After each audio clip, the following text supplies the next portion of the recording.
I'm Wade. We are MetaZoo team, the stream team here, and we got Arnaud as well. I wish we got a camera on Arnaud. He's there. He's over there. He's fantastic in person. Fun fact, first time meeting him in person. Great guy. You get to see him. It's amazing. But yeah, we are here in Orlando, Florida, my home state actually. I was born. And yeah, and really? Not in Orlando, but yeah, Florida all my life. Yeah, Florida's a good state. I'm sure. I live in California now, though. But yeah, we're in Orlando, and we're here for the Terra-only Collecticon tournament right now. We got about 30-plus players in this event, battling out for some booster boxes, prestige, and of course those first, second place medals. Idolium. The good stuff. Overall. Yeah. And we got a lot of awesome names here in the community, and just fantastic games being watched right now. Pretty soon we're going to get a featured match right now on the stream. But let's talk a little bit about the tournament, this event right now, right? Tournament. So this tournament, again, it's Terra only. Terra only. That means, we're doing standard MetaZoo rules in the tournament policy. We have Swiss pairings, best of 3 rounds, 50 minutes, right? And I believe we're going to 4 rounds this event. 4 rounds today, yep. About 4 rounds, but I may double check with our head zoologist for this event later on. Oh, there you go now. There we go. That was him. That was him right there. That was him. So, Wade, what do you expect to see in this event? Maybe aura types, right? Like, what have we seen? Okay, so definitely water. We know water is strong. I've seen a few people with the dark as well. I really feel like we might see some interesting picks today, though. Maybe a little surprise action. Agreed. But yeah, I mean, definitely a lot of water. Hopefully someone does something new. I think it's been around long enough. We're starting to see some new cool combos come out. Agreed. And that's the interesting thing, right? We've seen very big metagame shifts in the past, say, 6 months, per se. Oh, yeah. Originally, we had a ton of quets and just person critters early on in MetaZoo, right? When you look at the original Twitch TTS tournaments. Exactly. Right? But now, we've shifted. Lightning is still in the metagame, I would say. It is. It's still there. Quets is strong. And it's evolved, too. We've seen players go from using Quets to using Quets and Thunderbird, right? Mm-hmm. And really using these new lightning spells more. Oh, yeah. Lightning Split. Lightning right? Split is so fun. It is a good card. Good card, too. But now we're seeing a lot of water everywhere, and it's just the trend that's picking up, right? I think for me, the key in a water player is not only, you said it before earlier to me, it's timing, right? Timing is key, absolutely. Timing is key. But I think the biggest way to tell how good of a water player someone is how they do in a mirror matchup, right? Oh, yeah. Absolutely. Like, what do you side deck? What do you play into it? And we've actually seen that there are a lot of different ways to play water, right? We've seen the standard water decks, which is just using, playing on curve, right? Playing on your aura curve, playing 1 drop, 2 drop, 3 drop, playing those big bombs, Oklahoma Octopus, Flying Manta Ray, right? But we've also seen this style of water that's more tempo-based, right? That people kind of coin it as Loveland Lockdown. Exactly, right? Yep. Heavy potions, right? Using a lot of zero-cost, low-cost spells, dampen, right? Maybe a reflection or 2, but primarily focused on that Frogman, using tutors like Index, right, and just card draw to pull out the Frogman and just hone it in, right? And then protect him at all costs. Oh, Whatever it takes, protect the frog. Whatever it is. And it works very well. And it's been effective. It's been very effective. Oh, yeah. Very popular. What do you prefer? Do you prefer some more standard water of just playing on curve, playing big bombs, or do you like that Loveland Lockdown? I tell you what, the Loveland Lockdown is very fun, but I am more of an aggressive player. I like to drop those bombs, get the chessie out, hit real hard. Right. Lightning in a bottle if you can, 5 times with your chessie. Right, because it works. It's consistent. Exactly. And it's not that Loveland Lockdown can't be consistent, but from what we've seen this in a stream occasionally, and we've seen this, I've seen this in person, right? But a problem with the Loveland Lockdown decks is that if they can't get that engine going of the Loveland, right? Just keeping on the board, the deck will flop. It will fail. Exactly. Right? And it's very susceptible to heavy aggression, say from person critters, even Air Rod or Cosmic, right? Yeah. Red per se, right? And it's very weak to just heavy like bad hands. If you have a bad hand, right? A bad opening chapter with lock-on decks, you won't get very far. Exactly. Right? We've seen some games lost in other tournaments as well, where someone just has no aura, right? You hate to see it. You hate to see it, but they get no aura, or they're not getting what they need. They don't get the Frogman. They don't get the Index, right? Yep. They don't get the potion they need at that time. Maybe too many Lightning in the bottles, not as Smoking Spirits. Maybe other way around, right? And that causes them to flop, right? Exactly. See, and with the standard water deck, it is very versatile and still strong at the same time. It is. Less reliant on, like you said, Right. getting those core cards that you need to really start your combo with the Loveland. Right. I think we're going to see both today. Right. But that doesn't mean that Loveland Lockdown can't be consistent, because clearly, the way people are playing it, it works very well. Yes. But it has that 10 to 20% of the time where it will just flop, right? Yep. That's kind of a risk when people play the deck as a whole, right? I think you could say that about most decks too. You could. 10-20% of the time you just don't get what you need, and that's all right though. There's always more matches to all play. right. It's just very noticeable with the lockdown deck, because when it flops, it really flops. Oh yeah. Whereas yeah, it like does. say a bad hand for some critter, you don't get many bad hands for some critter. Right. And like in general, even if the deck is poorly constructed, it's hard to get a bad hand, because you're getting like high SPLs, right? You got like five Gumroos you can use, 6 Uprights. You're gonna draw into it, right? Overall. Eventually, and it's always going to be good. Oh yeah, of course. So we'll see, right? But that doesn't mean that the Loveland Lockdown deck can't become more consistent, right? I mean, let's be honest, right? People are still learning the game, and people are still constructing better spellbooks. Exactly. Every day, see something new. Exactly. So maybe in the future we'll see, the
Saying words. 1, Words. 2, 3, 4, 5, 6, 7, Audio. 8, 9, 10. Hello.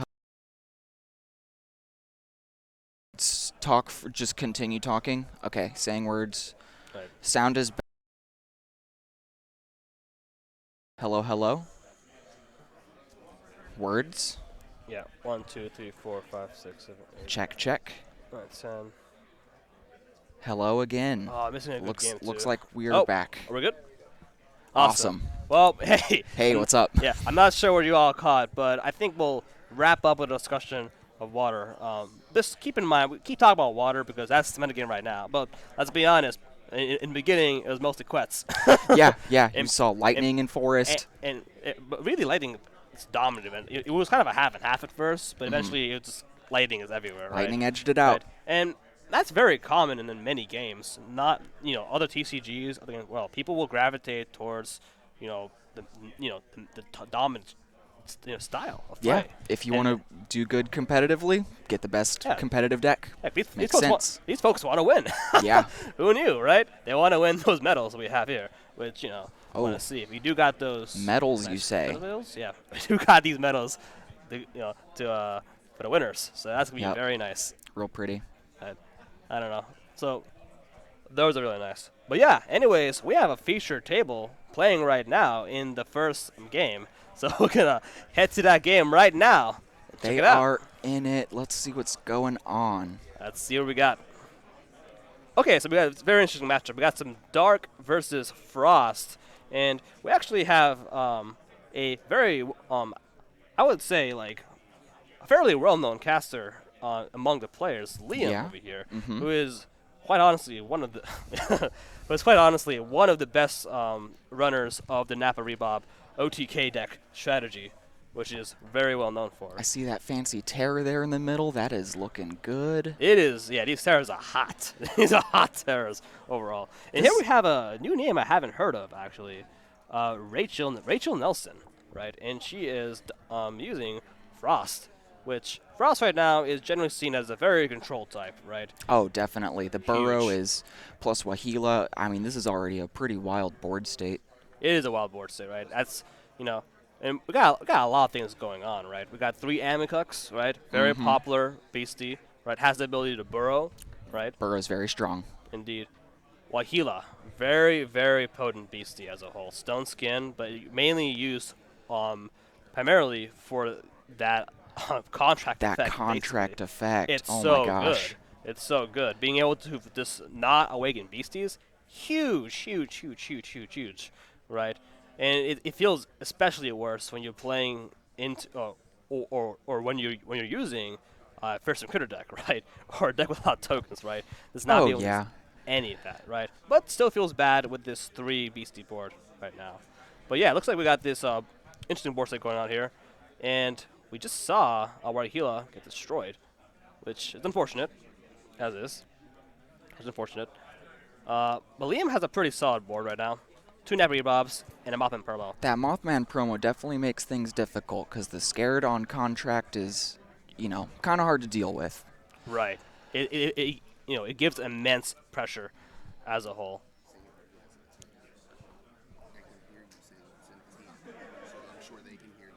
Okay. Again, I had an important note overall. So, overall, the Mothman promo is adding a lot of pressure to this board state.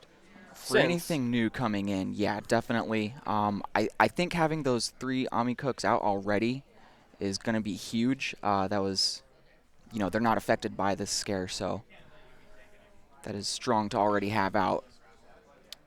Right. And Mothman promo is arguably, probably, I would say, one of the best dark pages in the game. At this, Straight up. yeah, I definitely As think is. so too. Yeah, I wouldn't say it's the best by any means, but it is a very strong page. It's really good for control. The arena effect is so strong. Right. Because when that Mothman promo is out on the board, it's just going to give so much value for anything they contract, right? And it can be very problematic. Exactly. As we're seeing for this Tizaruk being affected by that scare, by that scare counter, right? That scare token. So. Yeah, we'll see what happens. Right. That looks like it goes back to hand. Right. It isn't without weaknesses, though, for Mothman promo, right? It is, this costs 3 aura, and additionally, it can get shut down fairly easily by some removal spells, some light beams, and the like. But overall, I mean, based on what we've seen in games, right, for these Arc players, it is a key card, essential for this to succeed. Oh, yeah. Right. I think Frost does have a good chance. There are a lot of answers that Frost has for things like that. Good spells. Oh, yeah. And then, yeah, still the 3 Amikuks on the board. That's strong. Every turn, they're going to hit. Right. Liam gets a bookmark here, and it draws into that extra aura page. You may have noticed that Liam used to have a Chaos Crystal in his board, but it got destroyed, which is huge, since this kind of playstyle for Napa OTK, the whole idea of his spellbook, if he is playing a Napa OTK deck, is to win extremely fast, right? He is trying to just go to face, what she's doing right now. He's just going to the face and dealing immense amounts of damage. So Napa Rebobs doubles its damage against casters, Wow. after modifiers, right? He's not a power bred in this thing. It's doing more than 200 damage per turn, folks. It's a lot of damage it's doing, right? And Liam has shown time and time again that this is a very potent deck that can succeed, especially against these other, like lightning, water, forest, and can succeed very well. Oh yeah, it's got a good mix of control and aggro going on. I mean, the Nappas are pretty easy to bring out, and then once you get that Mothman promo, that's you're rocking and rolling. Right on. But let's take a look at the Wendigo on that board. Wendigo, some people call it the Wendigo, and Wendigo is a very potent beastie as well, since it is the only beastie in the game that can promote essentially endless fear, as is, right? Just constantly popping off these fear traits, and we're seeing it being used effectively to take care of these Amikuks. Amikuk is a very sticky beastie due to its burrow trait, but fear can affect burrowed beasties, which is huge. Yep, for traits are removal, fair game. right? So while Burrow does protect Amakuk against removal spells like Death Beam, Fireball, right? Fear can bypass it. So it is That is a very good answer to the burrow. Yeah, exactly good call. right. Wendigo as a whole, I would feel like it's a great card to get page comebacks. Also a great page to stay ahead, right? Very much so. Right. And for Liam, sorry, I just heard a Jersey Devil scream in the background. That That's was a good awesome. one. That was a good scream, right? But I'm curious to see how Liam continues to use Wendigo to apply pressure to Rachel. Yeah, it's going to be hard for him to destroy a beastie and reactivate that fear, I think, but he got the one, so that'll definitely make a big difference. Oh yeah. Got a lot of pages in Rachel's cemetery right now. Looks like she's burned through a lot of spells, Oh, wow, and yeah. potions, and the like, Mm-hmm. which is fair. It's fair.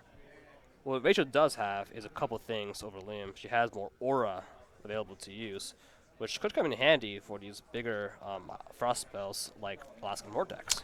The right? Vortex would be good. Which could be huge in the situation, right? Mm-hmm. The Vortex is honestly the answer she would need to get rid of that promo or a Wendigo, and then recur back some Icy Paths and the like to get more value. I think right? so, too. Oof. Okay, we see Yeah. the new beginnings. There's a new beginnings, folks. If you don't know what that page does, it essentially causes each caster to shuffle their chapter, their hand, into their spellbook, their deck, and they draw or bookmark up 7 pages, which is huge. Brand new Huge, hand. Huge, huge. Yep.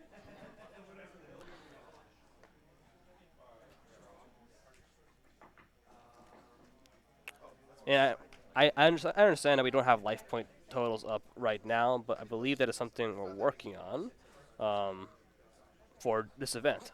That is.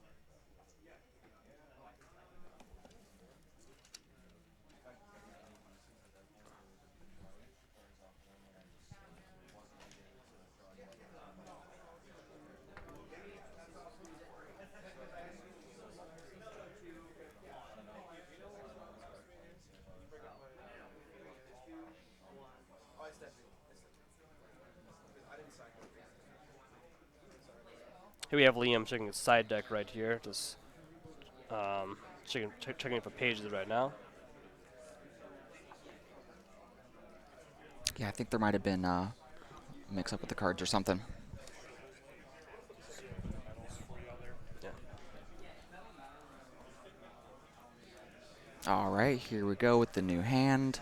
So I'm curious, Wade, how does Dark play into Frost? Do you think one, like what are the key things to look out for, like as a Frost player versus Dark? Like, how do I beat Dark as a Frost player? How do you beat Dark as a Frost player? That's a good question. I would say you need to go fast, go hard. I mean, he's got the right idea with the Nappa, the Mothman, the Wendigo. Those traits, like I said, will take care of the burrow. You mentioned that earlier. Right, the fear, right? And then, everything else is just going to be about controlling what the opponent can do. Make sure you protect that Mothman. Get rid of any big threats. Yeah, I mean, he's definitely got the right idea right now. What do you think? Right, for sure. Again, using fear or trying to help bypass that fear is huge, right? There are this is a page we're not seeing too often, but Unlucky Potion is a deceptively strong card for what it can do. Being able to essentially change the fear results overall, and that's very potent, right? Not only changing fear results, it can change results for say a paralyze, for instance, Right. which is huge, right? So it's a very good page to side deck into this, right? Um, I think the biggest thing about Dark, in my opinion, is the bombs, right? The Wendigo, the Mothman promo, right?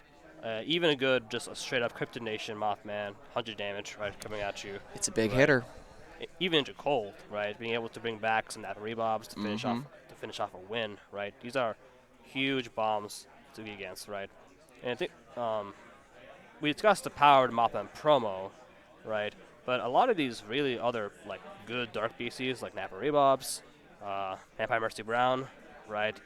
They are a little hard to hit, right? They got flight and they got invisibility Yep. potentially, right? And it's not like other types don't have invulnerability as well. I mean, Amicrux have Burrow, right? So, but for Rachel, she needs to be able to have the removal at the right time to get rid of the Mothman promo, to get rid of the Wendigo, right? And when we get that Sinister Shadows play Yep. going on, That's a that good one. this is where Rachel needs some AOE, right? And this is where Wahila would come in handy. Exactly. Yeah, Wahila right. would really crush it right now. Right.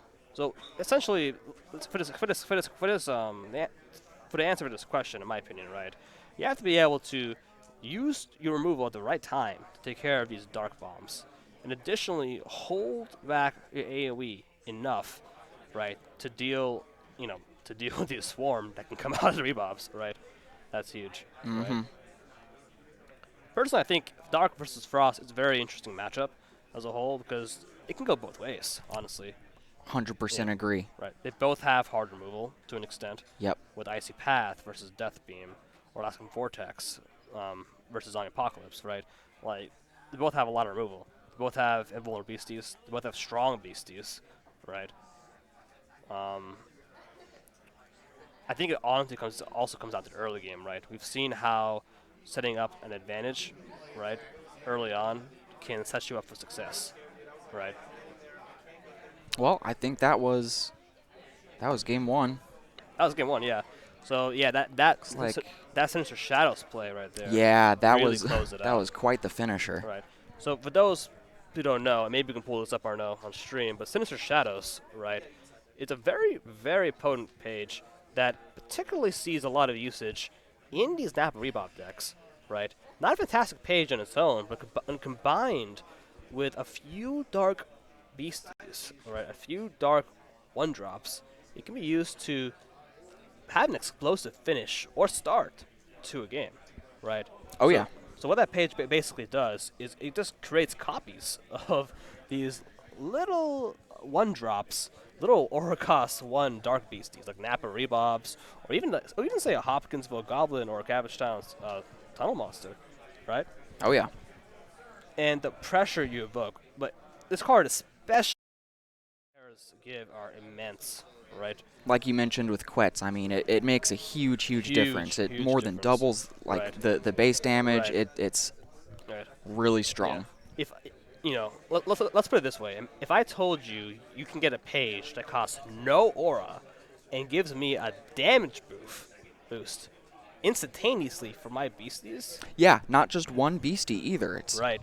anything If people that has think it. of it that way, I think the terror argument becomes more easier to understand, right, as a whole. Because terrors almost always are just a damage boost. That's free. Pretty much, yeah. It is free, except for having to use a card for it, right? But it is essentially free at that point, right? In terms of aura cost, right? But here we got the game starting in. We got a mulligan. Yep, looks like we've got a mulligan for mulligan. Liam. Now mulligans are rough. Was that a right? double Especially- mulligan? Might actually be a double mulligan. I think it might be. Mulligans are rough. Generally speaking, if a caster mulligans more than 2 times in a game, they're likely going to lose. It's a rough start. It's a very rough start. Now, Rachel does have first player advantage here, so that does alleviate some of the cost of mulligan because she has starting tempo. Very right. true. However, if you had to choose mulligan, not mulligan, you wouldn't want a mulligan, right? Mhm. Because every page really matters, right? I think That the real issue is when you mulligan and your opponent does not. It's right. definitely not setting up for a good time, but Agreed. okay, we've got a pretty solid start here for Yep. both sides. Yep. We got a very strong start. Rachel is kicking it off That's here already with 2 4. Frost Aura, Eternal Snowflake, turn 2. Wow. That's a lot of aura, juicy aura for some big plays. Notice that for Frost, their strongest points tends to be at 4 aura, playing the Alaskan Vortex, Tizzler, Wahila, You're right. and Rachel has all the freedom, but she's taking her time here. She does not have to contract any pages because she wants to hold back to Oh, get no. the maximum value of effects. Uh, And here we got Absorb Aura play. Absorb Aura just annihilates and gets rid of these Aurifacts, as people put it. Aurifacts being artifacts that have a 0 aura cost that generate aura. Say goodbye to your crystal. Say goodbye. And with that, Liam bookmarks a page and generates a Frost Aura from that. Right? That's a fancy looking Nappa. Indeed, it is a fancy looking Napa Rebob. That is a play That's tester. that silver border, huh? That's cool. Yep. Poor, yep. Playtester Napa Rebobs, which are fairly rare, but they are nice to see, for sure. And, you know, as I said before, Liam loves those Napa Rebobs. when we've Yeah, seen 'em apparently. overall. And it's awesome to see that, right? Even without Eternal Snowflake, Rachel's not down yet, right? She still has 3 Frost Aura, which is almost there to that 4 Aura, like, turning point for Frost, as you mentioned. That's the thing, right? It's this large debate of, like, how good are Aurifacts ever since Absorb Aura came to the metagame, right? It's one of those 50-50, you know, kind of risky, but I think Absorb Aura is definitely a really, really good side deck card. Yep. So, you know, you see your opponent playing crystals in the first game. Cool, go grab your Absorb Auras. I also love the card draw on that. The bookmark effect is, It's huge, right? it's like you get rid of their crystal and you get to bookmark. That's fantastic. Right. And you may think, well, Absorb Aura is too good then, right? But then, here's the thing. What if a caster doesn't run any Aurifacts? Then the card becomes useless against the caster. I tell you what, though, if you're bringing crystals and you Yep. really, really need one aura, you can use it on yourself for can. a little bit of fun. It's a huge tempo play. And you can do some really awesome plays with Absorb Aura on yourself. Especially early game combos with Absorb Aura, get that Right. one extra on, you know, even turn 1. Right. It really can make a huge Right. difference. Exactly right. But could have. Didn't hear that over there. It could have been a one-turn kill potentially, overall. Potentially, if Liam had a few other pages accordingly. I think what we saw was some Smoky Spirits being countered with the Lightnings in a bottle, or vice versa. Right. She definitely Smoky Spirits. I see at least one. Right. And here we see Rachel playing exactly how a Frost player should play. Very patient. She could have contracted Wahila turn 2, Yeah. which is insane. And that's that's the power of these Aurifacts. They allow you to basically up your tempo drastically, right? But just giving aura necessary. But no, Rachel waited, and she contracted that Wahila at exactly the time to shut down that power up red. Yeah. Did not Yeah. notice the Yeah. power up red under that until just Right. now. People are afraid of Frogman. People are afraid of Quetz. But you know what I'm afraid of? A power up the red Napa This Rebob. right here, that is 'Cause scary. That is really the OTK strategy right there. 'Cause that Rebob dealing with 200 damage every Gee single whiz, attack. yeah, just to from caster. the right. spell on it. Wow. And is it really Napa Rebob being good, or is it really Power Bread being good? I think it's a mixture of both for A sure. little bit of both. That's a really good Right. synergy for sure. Right. But together, the cards are just fantastic as a whole. Fantastic. Wahila here doing a lot of work right now, but that's the thing about Power Bread, right? Because it gives 100 LP. 100 LP, Wade. That is not super easy to get through. I don't care who you are. It's not. It's not. And again, we've talked about it. Like, if you compare Frost to Dark, again, both have removal spells. Both have removal in general, right? But Dark is the king of single target removal. Oh yeah, Death Beam. And 100%. all the fear traits, right? All it has. Frost doesn't have amazing single target removal. Icy Path, very strong. It is good. Yeah, it can be a single target removal. Alaskan Vortex is an amazing removal, but you Oh, can yeah. run 2 of it. I can run 4 Death Beams and Right. other pages as well, right? Plus, So- yeah, your Zombie Apocalypse on top of that for Exactly. AoE removal. Exactly. Yeah, Dark exactly. really has a lot of good things going for it. Right. But then Frost also has some things that we've seen Rachel do this quite frequently. Actually, it's the anytime pages, right? The Icy Path. Oh, yeah. Right, essentially, can turn games around. An Icy Path, it's an amazing spell for what it does. Another one of those tempo changing cards. Exactly. That's part of why I would argue that Frost is actually one of the hardest types to play. Potentially even harder than Water. Overall. I think people sleep on Frost a little bit. I know it's kind of popular, but not Yeah. as popular Well, it's as some of those cards are wild. right. I mean, based on what we've seen so far, it's been picking up traction ever since Kate from the New Year's tournament piloted a Water deck to second place. Frost has definitely established herself in this metagame, and a lot of players, especially our best players, arguably, or most competitive players as well, have been taking their eyes on Frost because of the impact it can have, right? A lot of access to any time spells, a lot of flexibility in how it plays, right? A very potent late game, right? Resistance to spells with Burrow of Amicux and Flight or Spirit, right?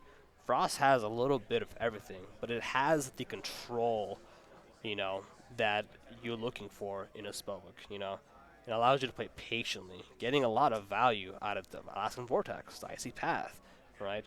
The Wahila, of course. Definitely. It's got enough to kind of slow things down and make sure you get your Frost combos going the right way. Exactly. And I really like Alaskan Vortex because it is strong against even things with magic proof, It doesn't target, so Right. even if you're up against the frog, you can take it out. Right. Here we got, thank you. And here we have that, looks like that's it, folks. A Napa Rebob right there. That was Power up game. red. That was a Just really, close it really out. quick Napa with the power up red. Holy moly. Oh, he's opening on stream. Oh, looks like we Look got at a that. fun surprise Wilderness spoiler pack. Let's it. see what he gets. Ooh, that's an essence right there. Kindling Spark Root, one of the essences of the set right there. Generates a flame and a lightning aura page. Costs 0 aura to contract as well. And here I have Andy here, overall, taking a photo of the stream. How you doing, Andy? Great, I'm great. Fantastic. Yeah, it is a very good pull. And I believe that is drawn by Afton, correct? Yep. Yeah, that page right there, drawn by Afton. Fantastic artist, making her debut in the Wilderness booster box set. I believe her debut in the Wilderness box, but she's a fantastic artist. Crushed it. It's crushed. Did a lot in the chibi set. Man, those were cute. Right. Fun fact, Afton actually used to volunteer with Medizu beforehand in the booths, right? And it's nice to see her come out as an artist, and man, amazing work. Agreed. Yep, as a whole. So, really glad to have her on the team. But no, that was a solid match overall. Fairly quick. That was 35 minutes total, both games. Wow, yeah. Which is about the pace we want to have, or that we expect at least in these rounds. And here Rachel's holding the Awful, a new Dark Beastie, I've heard. So we can't actually read the card, but I'll say what it does because I made that card. Yeah, I can't mean, tell which one that is right here. Yeah, it's a cool. Yeah, it's a cool card overall. So Awful is a 6-drop Dark Beastie that kind of functions similarly to, say, the Mothman, right? The huge flying Dark Beastie.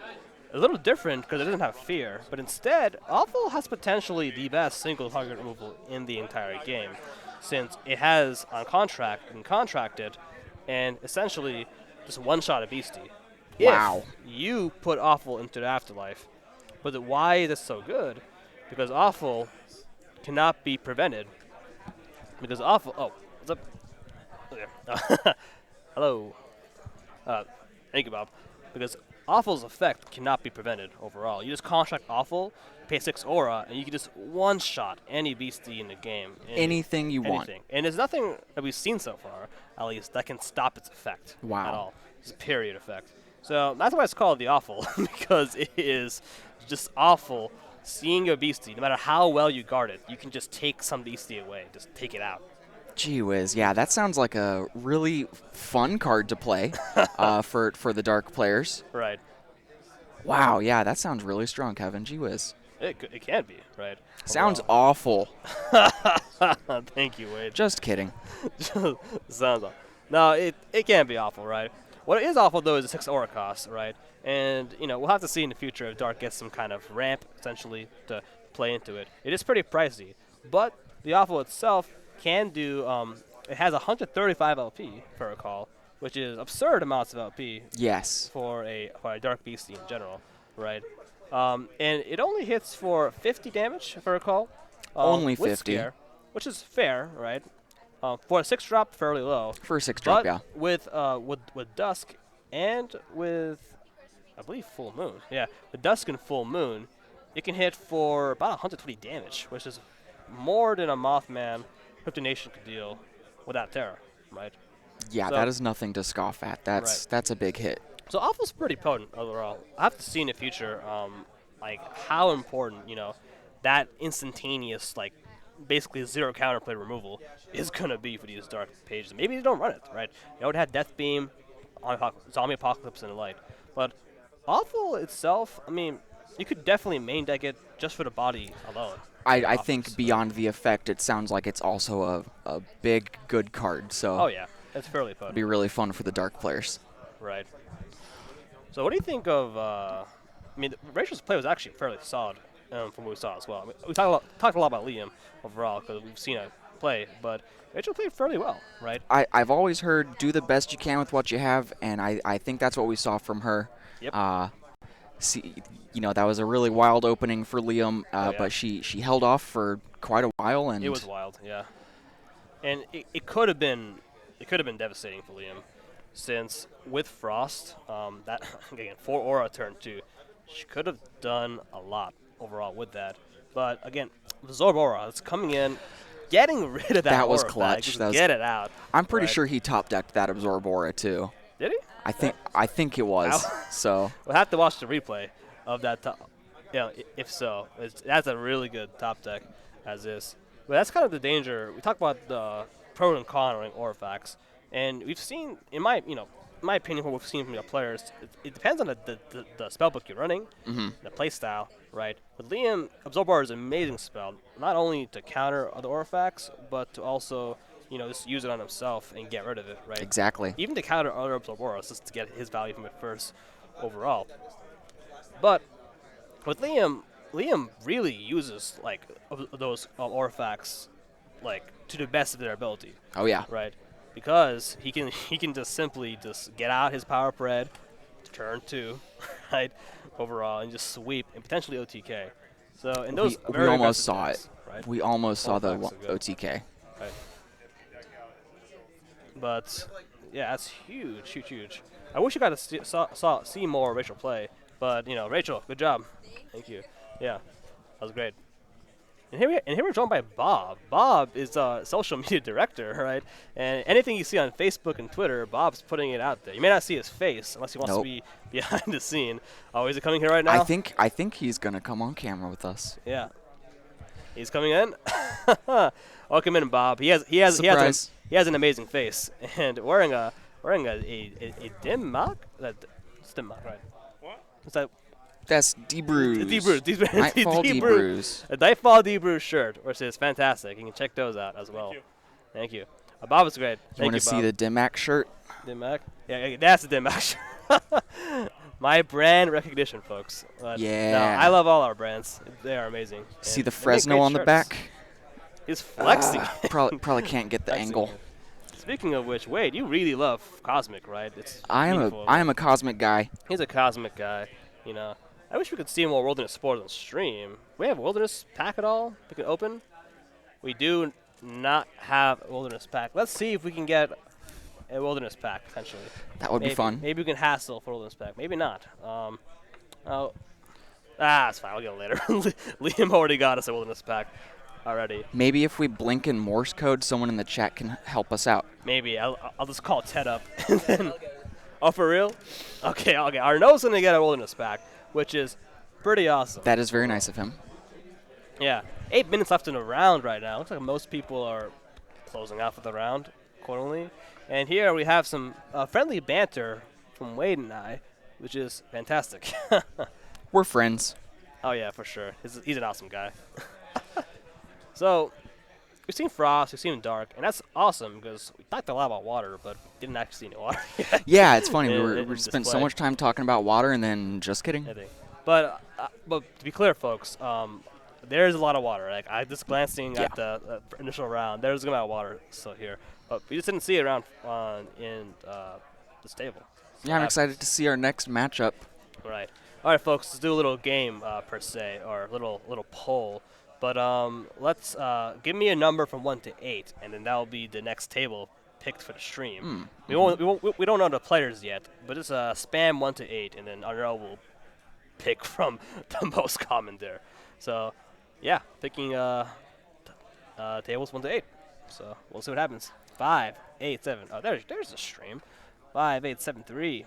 I think Arnaud can probably make an actual poll when he can gets probably back. do a poll of it whenever Arnaud gets back. Arnaud right now is getting a Wilderness page for us to spoil, which is awesome. These Wilderness spoilers are cool. They are so cool. Yeah, and you know what? I don't think we'll. I think we may just give a spoiler away potentially. You know, just give away somebody, kind of cool.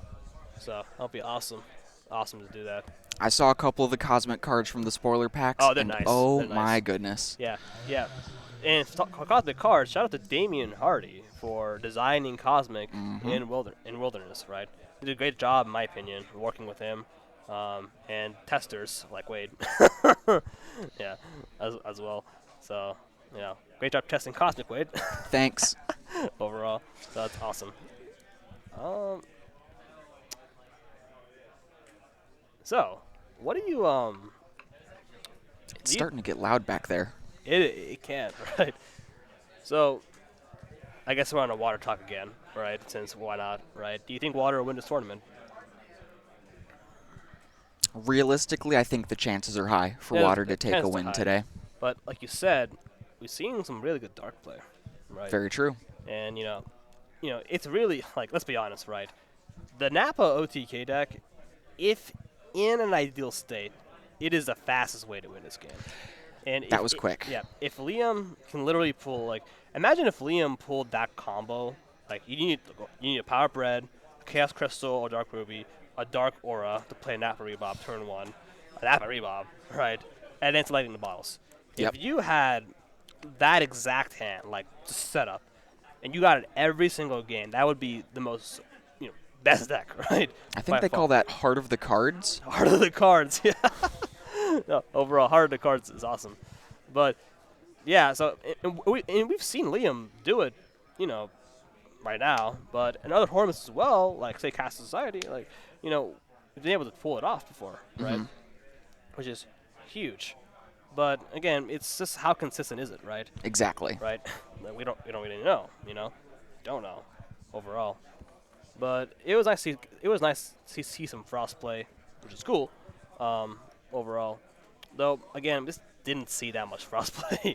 It's off because how fast the games are, right? I think it's probably because it's so hot outside. Down here in Florida, Frost kind of said, "Yeah, this isn't my zone." Well, it's hot outside, but it's really cold in here. It is pretty chilly in here. It is, yeah. It is chilling. That is. We got that pack, Arnaud? Awesome. Oh, okay. So apparently we're gonna spoil the pack, and Got some oh, cool Arnaud, can we do a stuff. poll on one? This poll asking like a number from 1 to 8, basically. So, I guess why the poll would matter. So we normally choose the top 8 tables for these tournaments, and table 1 is, based off tournament rankings, it is the highest ranked players like right now, right? In terms of points, right? But table 8, it's still going to get some good quality gameplay, right? It's up so, there. you know, I guess if the audience wants, pick table 1, which is the highest points right now, people who are likely going to go to the finals at this rate, or pick table 8, you know, we can get some, people trying to vie for that spot, for that position, right? For that top cut, right? So we are doing a top cut. Polls up. Polls Ooh, up. I'm going to Ooh. vote on this poll. Wade's gonna vote on this poll. Why not? This is a fun little thing to do, right? 2 polls. Table 1.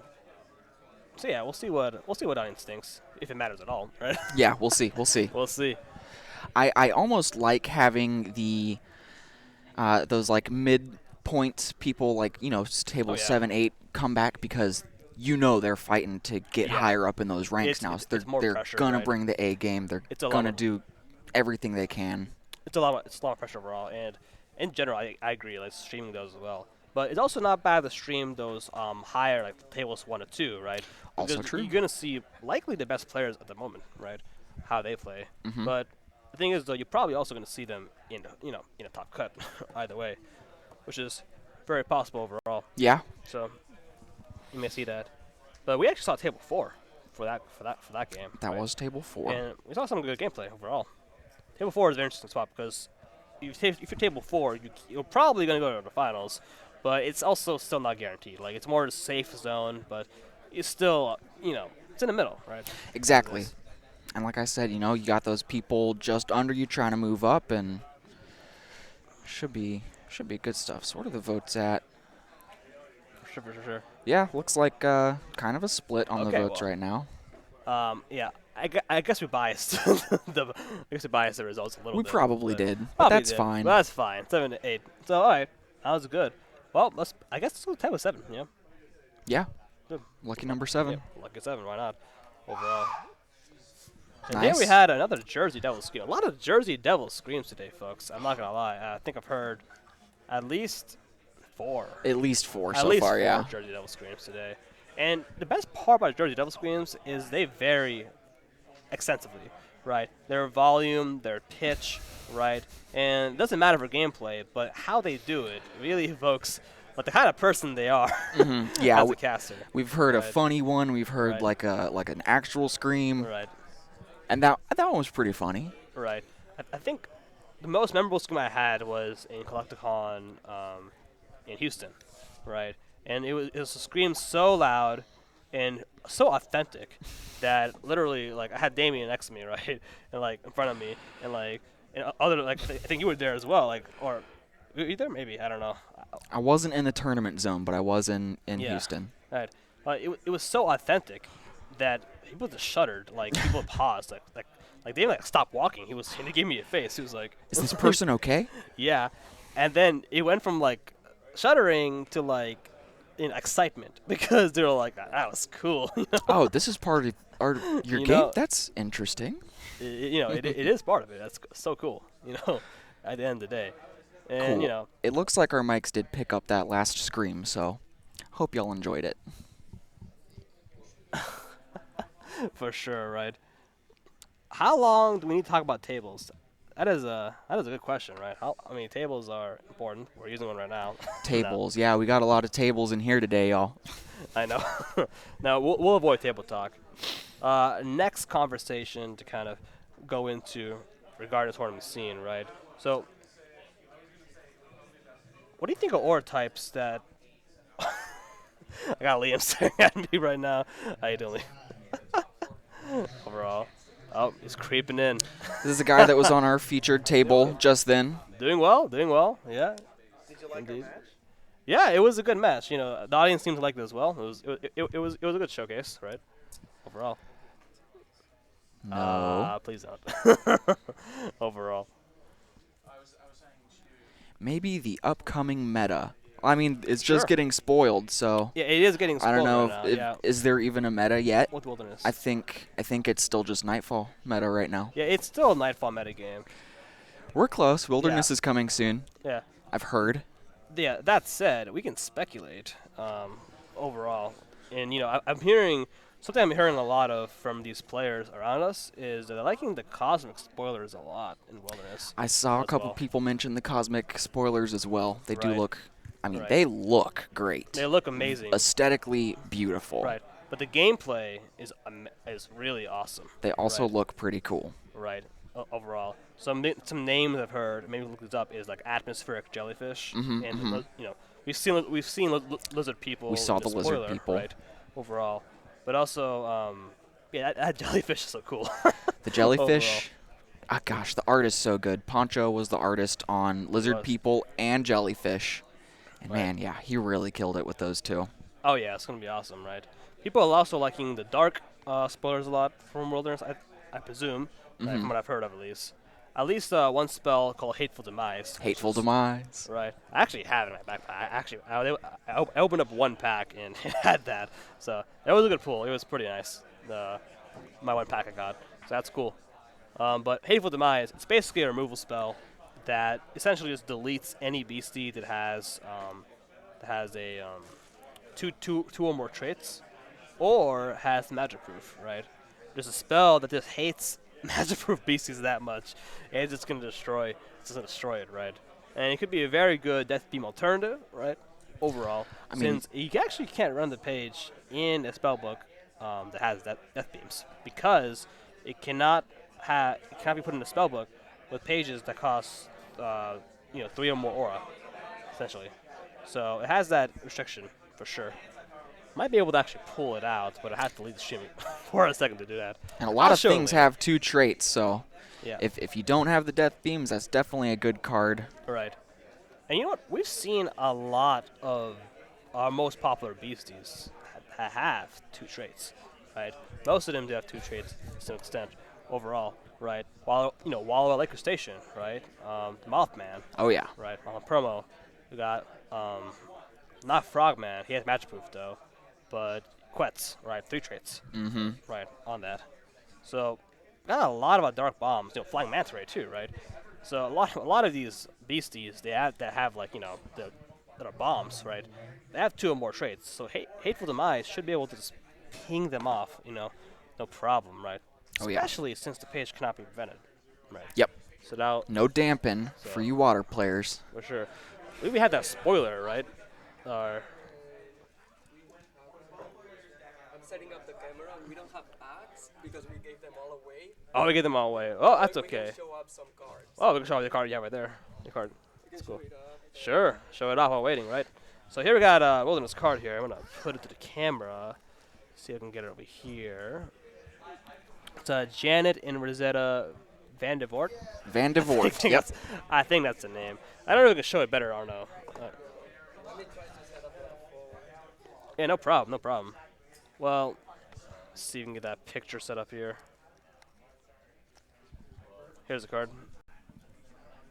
Oh, Wiz gonna flex. He pulled the Pascagoula River Can't read Aliens, it. which is pretty awesome. It's pretty. It's a pretty page drawn by Bruins, right? Yep.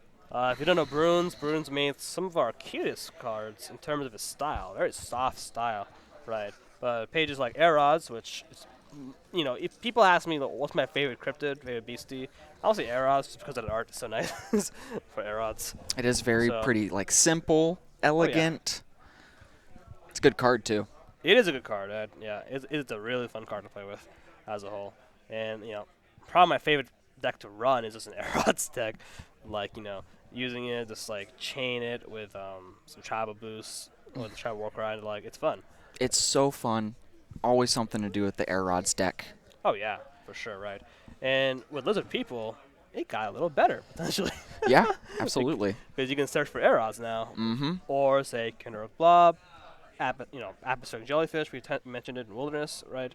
So, these awesome beasties you can just use overall.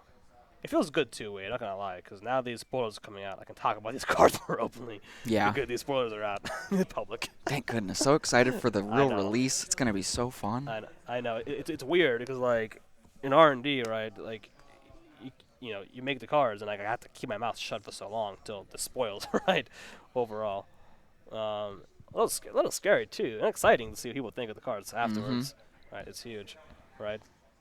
And so, That's definitely a factor, right? So we got AirPods. Yeah, AirPods. Yeah, side deck, that frog destroyer. Yeah, I mean, it hits a frog, but it also hits so many other things as well. Seafood barbecue. We need a picture of that page, right? But that's it is a pretty interesting spell. It does two things actually. Potentially, you can either search for any flame spell, and put it in a chapter for 4 aura cost, or it just destroys an octopus, a crab, or a fish. Because it's seafood barbecue. To the This does. seems like a very specific answer to something. It is, because it's a seafood barbecue. Huh. I wonder what that could be Overall. for. Wonder what that's for, right? Wonder what it's for. Yeah. Well, actually, it can be for several things, right? People think it's the crab entirely, but also the octopus too. Octopus is scary. It is a pretty scary thing. Oh, yeah. Overall, right? Is it enough to shut down crab? Probably not. Maybe we'll see. But it's a card, right? It exists. Overall. Yeah, Eros from Louis. Yeah, Eros. I love Eros so much, man. It's a fantastic card overall. So let's chat here. We have not seen any Dark Flame or Essence. No, we have seen a Flame Lightning or Essence. So, helps it out, which is cool. We actually have a Flame Lightning release deck in Cryptid Nation, right? So that can add some synergy to that as well.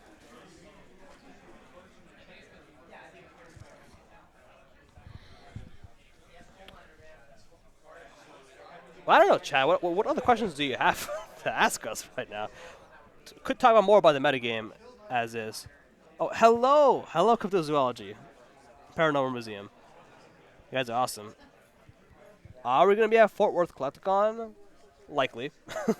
Like is it- us? I don't yes? know. MetaZoo, definitely. Yes. Okay. Yes. I know it's a yes. Yeah. Yeah. I do too much R&D to know all the events going on. We do a ton of events. Oh, yeah. Yes. Arnaud is a very clear yes. And speaking of Arnaud, how does this equipment doing? We got these new equipment going on, but they'll do these live stream cameras for the games going on here. So it's really awesome to see all that. It's awesome. Right now, finishing up some end around procedures, which is why it's taken so long to find around. Overall, what did the jellyfish do? So the jellyfish, it is a 1-cost cosmic page with flight, 5 per spellbook. That's an alien. Actually, no, it's not an alien. It's not an alien. not an Not a alien. beastie alien. Not an alien. It's cosmic, but it's not an alien, which is weird because cosmic doesn't have many species that are not aliens. Right. Right. I mean, the reasoning is kind of like, if you look into it, is it actually an alien or is it from Earth? Like, really. Either way, it flies in space, more or less. But atmospheric jellyfish, the main part of it is it has a contract effect. That's really awesome. And if you contract it, and it's the second cosmic beastie you contract, right, on a turn, you generate 2 cosmic aura, right? So basically, the idea is that you pay. The idea is you can just contract a 1 aura cost cosmic beastie like Kindred Blob, right, or Erods. Contract a jellyfish, get your 2 aura back for it, and then contract like a Fresno Nightcrawler. Bam, or, Fresno. Or 2 more 1-drops. Right? Yeah. This is something you can do, right? It's really, really good. Very strategic card. Oh yeah. Good for setting up combos. Right. Is it 2 aura you make from it, or is it 1 aura? Pretty sure it's 2, right? I think jellyfish is too. Yeah, that's a lot. Yeah, that's really awesome. Besides that, it's a fairly okay body. I mean, it's a 40 LP beastie.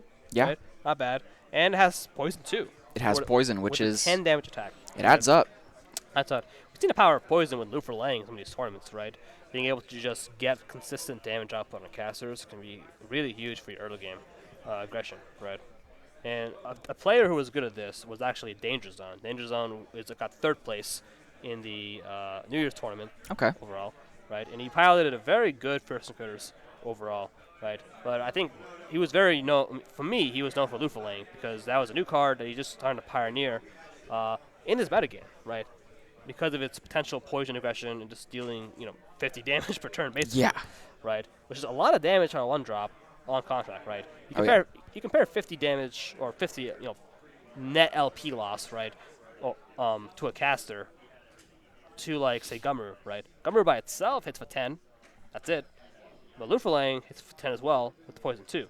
So, pound for pound, I mean, Lufalang is doing 40 more damage, quote unquote, Right. LP loss to casters than a Gumroot would, which is big difference, right?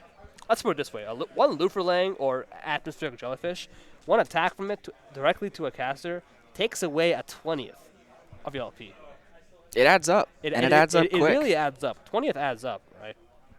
That's it may not seem like a lot, but again, it's gonna add up, and we've seen some like crazy comebacks in Medicine. Oh right? yeah, oh yeah. Right? We've seen like I think we had a 5 LP comeback. I've seen the 5 LP in- comeback. in the New Year's tournament, right? I got a 10 LP comeback once, and that was really, really intense. Huge, right? So that is can happen, right? Oh yeah. So every LP matters, straight up. It just does, right? And so that 50 damage, early game damage from Luferlang, and now atmospheric jellyfish, gonna come in handy for sure. I recently heard of someone who was playing a Jersey Devil, didn't do the scream, and then ended up losing the game by like 50 LP that they took because they didn't do the blood-curdling scream before.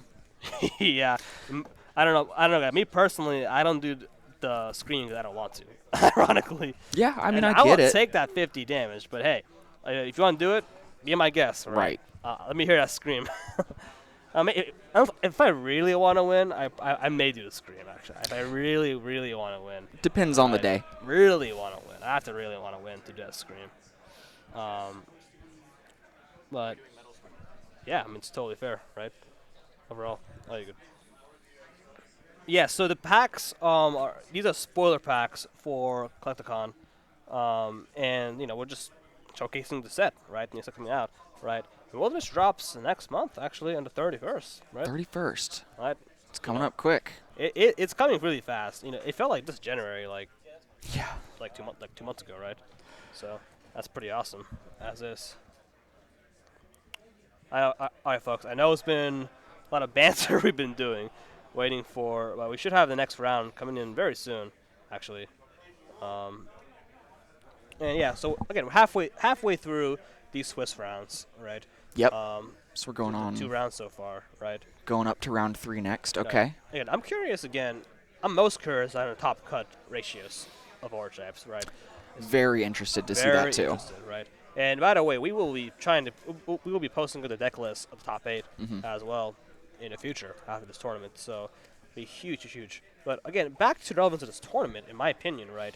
This is likely and probably the last tournament where we're gonna have the Nightfall format, Ooh, okay. right? This last official, like this kind of stream, this kind of setting.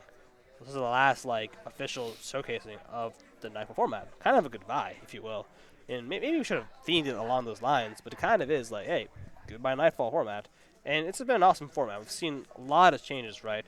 Early So on, many. right, metagame was still focused on Quets, but then it started shifting with water, right, overall. Oh, yeah. Now it's just flooded with water. So we'll have to, we'll have to see what the forest can offer with, more forest pages, right, getting some extra support. And this different kind of cards, pages support these aura types, right? And we're seeing a lot of love to say cosmic, right? That jellyfish, lots of people, Yeah. really giving some cosmic, some extra meat and bones to really shine, right? More. So we may see what people do with cosmic, right? As a whole. I'm excited to play some Cosmic myself, so. Exactly, right? And it's not like we haven't seen cosmic in tournaments at all. Right. We've seen cosmic succeed, potentially. It's in some tournaments we had, right? But it does have some variance, right? It is a combo aura type. It's not a bad aura type. It's just you need to have the right keys to combo well.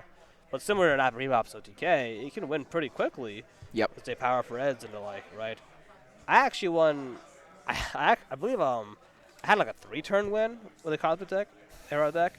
Yeah, it was pretty crazy, right? You just get these Aurifacts out for turn 1, new beginnings. Man. And then turn 2, you come out with Aerods, and then you just power up red and you win the game. It's GG. super fun. It's good, right? So you power up red at Kendrick Blob because it's the same principle as Rebobs. Oh, yeah, You do yep. A lot of damage. Gets that double dip effect from the LP bonus. I know. What's your favorite Cosmic Beastie, Wade?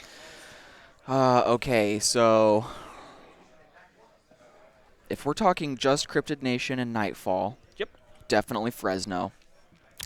Yeah, it's Papa One. It's good. I tell you what, this lizard people though, man, Lizard people. Wow, and that's been shown on. We can get that. Yeah, thank you. lizard people. Lizard people. It's a good looking one. pretty good. It is pretty. It's pretty spicy. I would say in testing. Oh sure. Refreshing these Refreshing. pairings We gotta do pairings up, folks. for the people. Yeah, for people. Round 3. All Round right. 3. And table 7. So we're looking for table 7. Table 7 will be streamed. Table 7. Table 7 will be streamed. Yeah, can you? Awesome. Yep. All We got right. table 7 up, folks. It was table 7 today. We got Nick Beeman versus Luna Hildreth. Luna Hildreth actually runs Obnoxious 9 Games, which is Oh. yeah. Okay. Which is actually fairly new MetaZoo pro team, and a pretty good website overall. If you haven't ever checked it out, good strategy guides overall. It's a good site. I'll have to And- check that out. And shout out to them because I believe they have probably the flashiest uniforms we've seen so far. It's noticeable. It's noticeable It uniforms, looks right? good. Like legitimate player uniforms, Oh, which is cool. the lizard people. Oh, that's right there. That's so Yeah, awesome. buddy. There it is. Other people, like, wait, what do you love about this card? So, okay, let's just start off the art. I mean, Poncho, we've talked about it. Poncho's amazing. But just the detail in that card, like the jersey, the eyes in the background, Oh, yeah. the stars in the sky back there. Oh, I yeah. tell you what, that kind of looks like the original Nighttime Terra in the back, right? Ah, A little bit. I didn't notice that until now. That's true. I Actually. kind of just noticed that myself. It's true. Yeah, Poncho does love those moons. I've noticed that about him. If you meet Poncho, Poncho's a great guy in person. Oh, Poncho's so sweet. He's great. Awesome. But he loves everything dark related to, like, not aura type, but like dark thing, like nights, right, and full moon like. Right? And you can see the inspiration. That's kind of a gritty card for MetaZoo. It is. Uh, It is a pretty card. Yeah. A lot of implications going on in that picture. Right. I think for me, what I like about the card the most is it has both a male and a female. It looks like, at least. It does look Lizard like people, that. Right. At least I think I'm pretty sure there are female lizard people, right? Overall, because you can see the sand, the little what's that? Like a high heel right there. With that one to the right, right? I think when most people think of lizard people, they're not thinking of say like female lizard people, Right. lizard people, right? But give it a 7. So beyond the art, the contract effect, searching your spellbook for Beastie Alien. Oh, yeah. I mean, if you're running Cosmic, you're running Oh, yeah. Beastie Aliens. That's Yeah, this a is given. This is an awesome effect, right? If you ever seen Index, Index is a neutral page from Nightfall. This is basically a better Index, right? Yeah, I mean, specific for your Cosmic.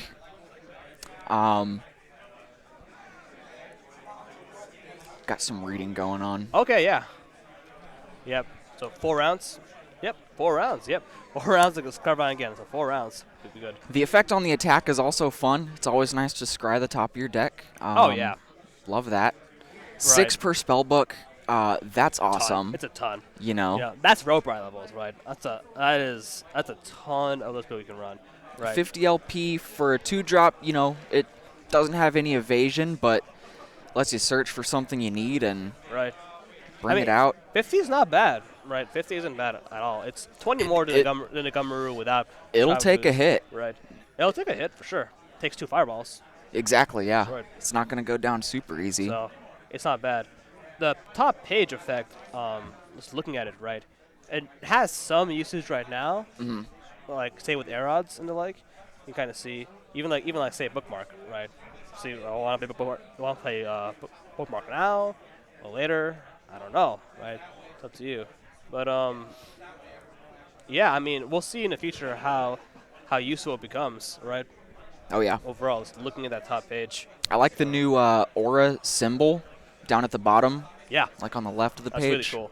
It's very Yeah, pretty. Getting to see that strong against is really awesome overall. So we have a table going on for the rounds. It looks like we're actually waiting for for Luna's opponent right now, who is looks like not here as is, which is unfortunate because I'm trying to get a game. Sorry. You can say the names. Oh yeah, of course, yeah. Nick Beeman and Luna Hildreth, right? So they're playing right there. We'll see if Nick Beeman shows up importantly, right? And if not, and let's actually try to get a game up here. Overall, I'm gonna call over our head, our assistant MZO. Hey, is Nick showing up for the event? Is Nick showing up to the event? We're looking for him. Okay, if not, can we get a table? Yeah, yeah. Pick table 8. Okay. Cool, thank you. So, yeah, how you doing? We'll try. I don't know. We're trying. I'm talking about you. I'm trying to get this hyped up. Like dang, right? Oh really? Oh, that's so nice. Thank you. Yeah. So that's cool. But yeah. I mean, that's trying to get the game going. And here we got a lovely playmat. That two-player A two-player playmat without any pages. Very rare sight in MetaZoo, as is potentially, right? So, what is the Twitch chat saying right now? What is Twitch chat saying right now? Right here. Can we find peaceful or moldy potions? They're here. Yeah, we They're have here Peaceful somewhere. and Moldy. Peaceful is he's playing a game. He's about to start a game right now. Yeah, I think he's Yeah, Peaceful is a great guy. probably. If Oh you- yeah, he looks if like you he's beat him. about to start. And Moldy Potions, he's playing. I'm pretty sure Moldy Potions is playing somewhere. Somewhere over here, yeah, for sure. The parade playmat's pretty solid overall. We do have some. Oh, good. We choose one of the people that apply right now to go feature. To do what? To go to the feature. Sure. Yeah, if they want someone to play, yeah, that's fine. Okay. Wait. So, is she? Yeah, I'll ask you first. We have 2 options right now. So is Nick gonna get a game loss, a match loss? I think he's here. Oh, he's here. Rolling Oh, up. Noise. okay. We got Nick here. Nick Beeman right. showed up. Very nice. Very nice. Well, folks, we got a game going on then. Got a game going on. Gonna be good. And this is gonna be good. Gonna be good. All right, I see some spellbook action going on. Yeah, They're coming out. Spellbook action going on. Yeah, I'm very excited to see this. Yeah, Nick has been a long-standing player.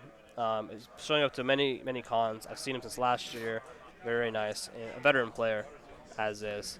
And Luna, running Obnoxious 9 games. Very solid, skilled player, as well. Right now we got 4 members of Obnoxious 9 games showed up this event. Right, we got Logan Drake, Herman Herrera, Senpai Squad Andy, and of course Luna. Get some high rolls going on, trying to decide who goes first. As long as it's random, right? And it looks like, Wonder what we're gonna see here. yeah, it looks like Nick's playing like a water deck. Looking by his the orb pages going on. I Curious gotta to say that was some pro shuffling. Yeah, I hope so. They're playing a tournament. Yeah, very true. Overall. 7 cards each caster here. Deciding for mulligans or not. The anticipation's real. Overall. Very curious to see what Luna picked overall. Talk a lot about water, getting a water game going on, so very nice. Luna goes for the mulligan here, Okay. which is unfortunate. Again, the setting, no matter what deck you play, right? The mulligan is always hurtful.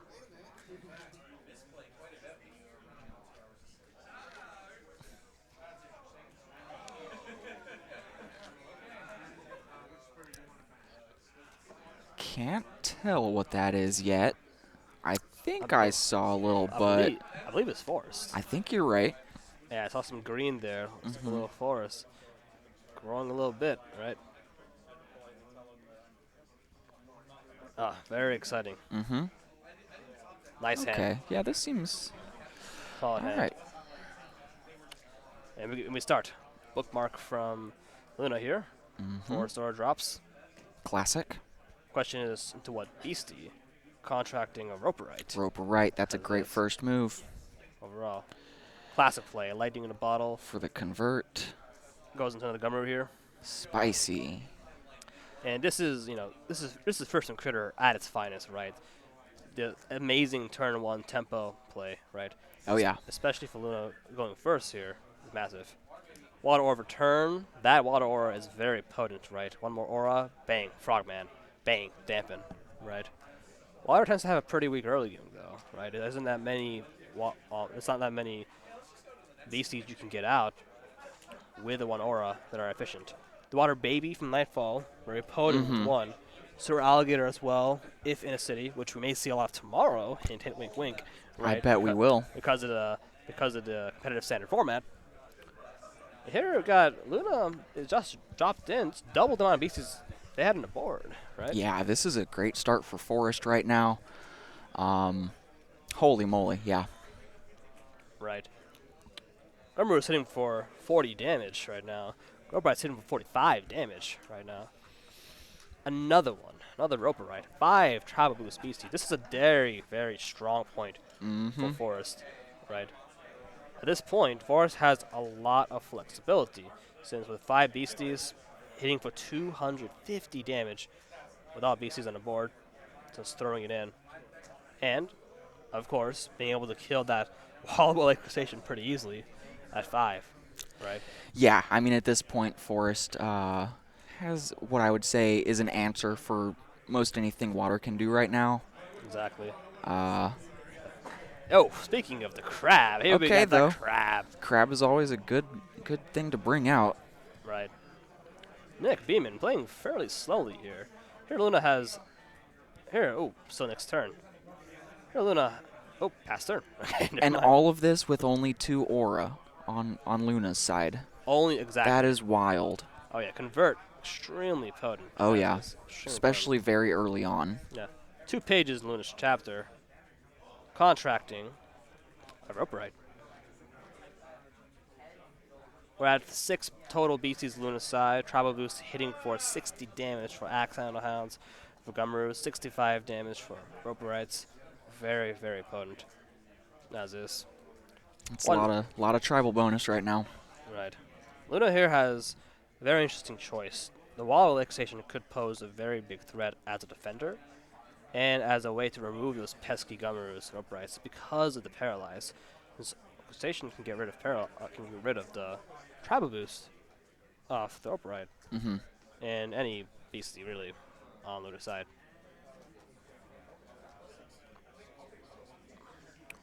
Looks like Luna's going for a very aggressive strategy. They're going for just straight up damage to caster. I'm just trying to close the game out very quickly. I mean, think so. Yeah, you let water get much further than this, and it really does start being a danger to your tribal beasties. indeed. Not only that though, Those Luna, fearsome critters. not only that though, Luna has to play around the fact that Flood to Earth could be incoming. Exactly that Right. too. And a board wipe would just devastate Luna and just take out their entire strategy immediately off the bat. I mean, even though it's only 2 aura, that is still a lot of resources on the side of Forest right now. Oh yeah, right, Yeah, all it takes is 1 board wipe. right. Part of being a good Forest player, in my opinion, is understanding how much aura do you really want to put in these spellbooks. Because again, if you put more aura, you have less room for your beasties, right? Oh yeah. Generally speaking, we've seen about 10 aura is about where the maximum per se. I think so too. About 10. I've seen as little as 7.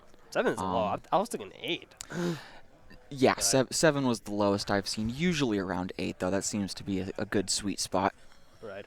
But here, and despite a mulligan, right, Luna's still doing fantastic with the sports state. I think Forest is one of those aura types you can play and mulligan and still usually end up doing fine. Oh, yeah. I agree with that, right? Because it's such a consistent spellbook as a whole. Oh yeah. I mean, you got 5 spellbook limit, 6 spellbook limit of most of your good cards, and Right. The convert early is so strong.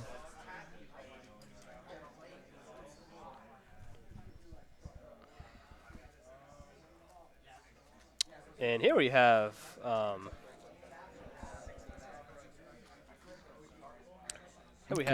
nice little trade here. Luna going for, sorry, Nick going for the damage on the Gummeru. Actually, hang on. Hey, Aaron. Aaron. Aaron. You can call Aaron.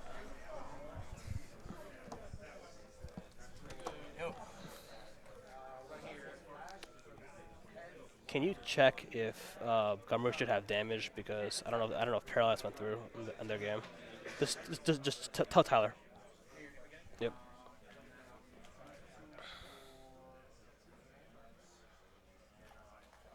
Yeah, I'm not sure because they rolled for Paralyze, right?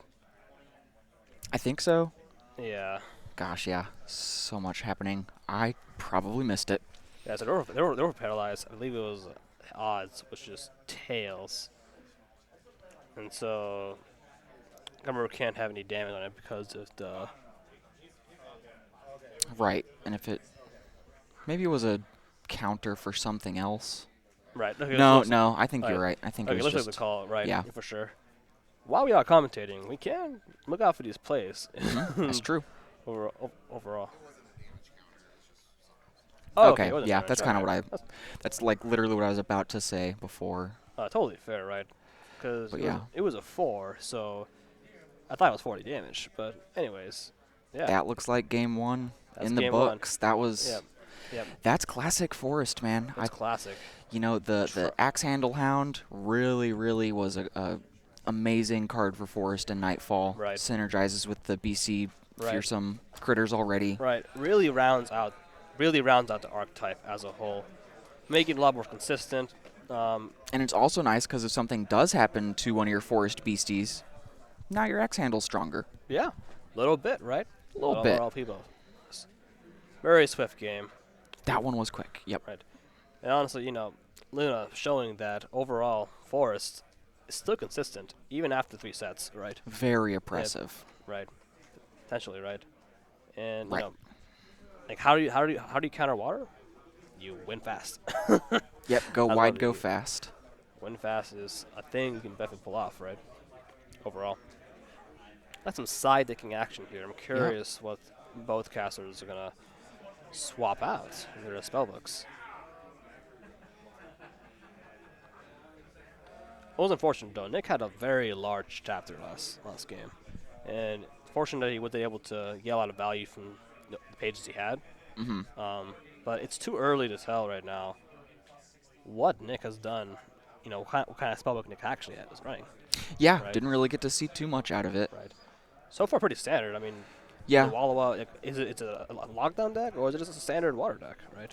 Well, we saw the Smoky Spirits at one point, so I do Yeah. kind of think it's going to be a little bit of lockdown. It could, right? But who knows? With this side deck going on, Right. we don't know what's changing. But hey, Smoky is still a good potion. That's Most true. levels, That is a right? good card no matter what the deck, really. Right. So it's hard to say, right? The key features of a 11 lockdown deck is a couple things. Are they running maximum SPLs for Smoke Spirits and Lightning Bottle? It's a good question. Are they running both Floating Frogmans, and are they running support for that? Or running Index, right? Very interesting, right? I'm gonna run. If you're a water player, would you have a? There it goes. There I heard the most awkward Jersey Devil scream. That one was Potentially. pretty good. It was. I use the term awkward, but it was interesting. I wouldn't say it was- blood curdling. It wasn't say blood curdling, but it was a scream per se, overall. It counts. Right, let's say. But no, I'm really excited. Not trying for players here, but I would like to see more play. So a best of 3 after the game would be nice overall. Overall, more gameplay is good. Exactly. It's fun to watch the games. Oh yeah. Right. Yeah, don't go too fast. Right. Something fascinating to watch overall for me, just watching these players in person, because Tabletop Simulator, bless his heart, is a fantastic program, and it's great to watch games digitally that way, right? But in-person games, there is a certain like finesse that I like viewing when I, when we look at these physical games. It's fun watching how players individually shuffle their cards, right? Manipulate their cards, It is a very different dynamic right? compared to TTS, yeah, because you have to physically shuffle, and I don't know about you, I'm not the greatest shuffler in the world, but I'm Sure. working on it. Yeah, shuffling is not the easiest thing to do initially, right? Takes some practice for sure. Just, it's so interesting because we really get to see a player's personality and their quirks and how they shuffle, right? How they just move these pages around. Very nice. Oh, Arnaud coming in Nice. clutch with the damage, the LP total on stream. Very nice. This is actually really good overall. So that's awesome. I finally see the LP, which is cool. Yeah, it Not was for- kind of strange not seeing any LPs before, but Right. big upgrade. Nice. Thank you, Arnaud. Thank you.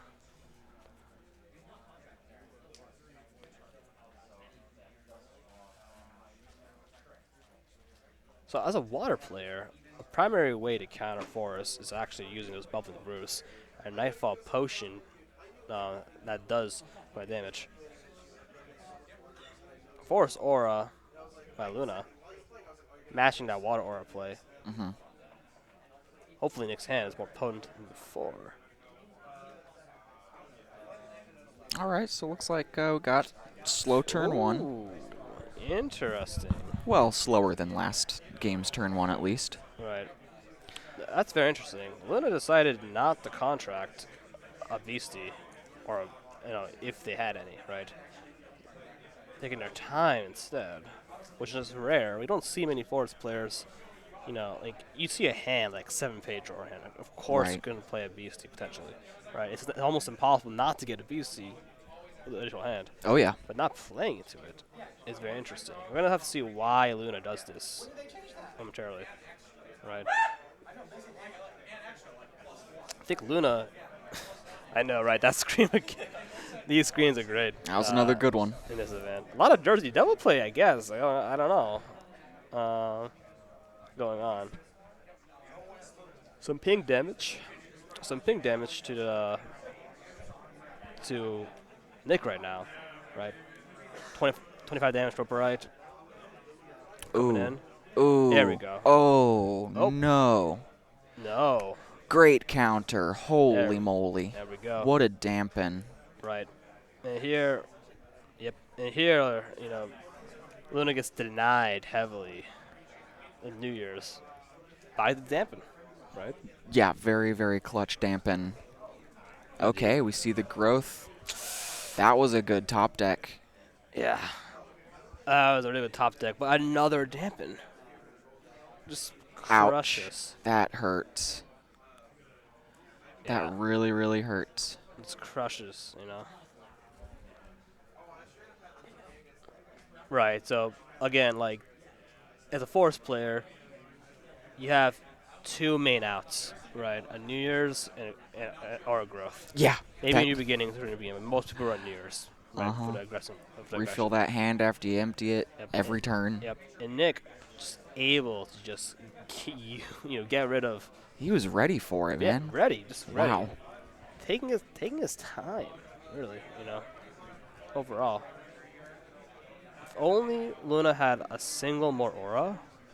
Hmm? If only Luna had a single more aura, Right. it could have done a growth and a dampen, a growth and New Year's in the same turn. And if Oh, yeah. if they did that, they would have been able to deny dampens, right? Good point. Because of the pacing of how they did it, they were able to just capitalize and punish very, very Mm-hmm. hard. So this is an uphill battle now. It's going to be very, very, very hard. Like we mentioned earlier, it's that all about timing. Right. Nick is in a very good spot right now. A lot of pages in his chapter, right? Just holding those pages. Doesn't have to do a whole lot. Yeah. Like at face value, it might not look like he's in a good spot, but you're right. He definitely has hand advantage. Yes. It seems like he just needs some more aura. Right. some aura potentially, or maybe not. Maybe Nick's holding back for a reason, right? We don't know. Could be. By far, this is probably the most patient water player I've seen in a while. Just literally not doing much. I'm just, dampening when I need to dampen, taking 20 damage here, 30 damage there, 35 damage here and there, right? That's it, really. Really unfortunate. Strategically speaking, right, this is a best of 3 game, and it could be wise, because, if I'm a Force player, right, I'm a Force player, I don't entirely, have an outs anymore for the growth and New Year's. So if Flood the Earth comes, I might just be screwed. Yeah, exactly. I might just be, no outs. But I respect Luna a lot. Not giving in yet. And here we have the Spider Grandmother. Spider Grandmother. The Forest release deck promo. Which we haven't seen this page a whole lot in these Forest spellbooks. Primarily because 4 aura costs is like 6 aura costs for Forest. It's really a lot of aura. Right. Because they don't use, they don't use a ton of aura. But with Convert, it gets easier, right? Here we use Luna actually using the Grandmother, which is a very potent beastie. Pretty tanky. 80 LP with regen. Very good. Venomous, currently a rare trait in MetaZoo at the moment. Yep, not a lot. Right. But the big thing about the Grandmother is it just makes tokens every single turn. These tokens can provide so much value. One token essentially does 25 damage to a caster with poison. With the poison, yep. With poison. It's great for chipping away at big things too. Like honestly, the crab. Yeah. Oh yeah, right. It's huge. Because it's LP loss, it's not gonna reduce that. Right. So Grandmother is a great way to maintain some tempo overall. Nick has taken some damage though. He's almost at 70% of his maximum LP. 2 tokens over here. Luna considering to attack.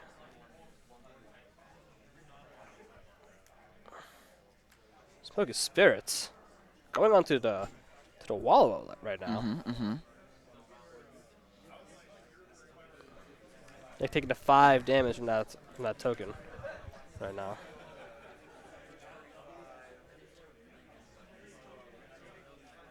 Arguably I wouldn't say questionable Smoky Spirits right there, but wasn't a bad Smoky Spirits by any means, right? Yeah, I mean, if that crab does come online and start smacking stuff, it could be good. But I feel like it's got a lot of built-in protection. Yeah. Might. Right. I don't know. I guess do the best you can with what you have, though. Right. Said it before. Say it again. Right. I mean, maybe they're using the Lightlinks to bait out Smoky Spirits. Here we actually have a very rare occurrence, another rare occurrence, for a Force player, which is the Nightfall promo being used in the Force spellbook.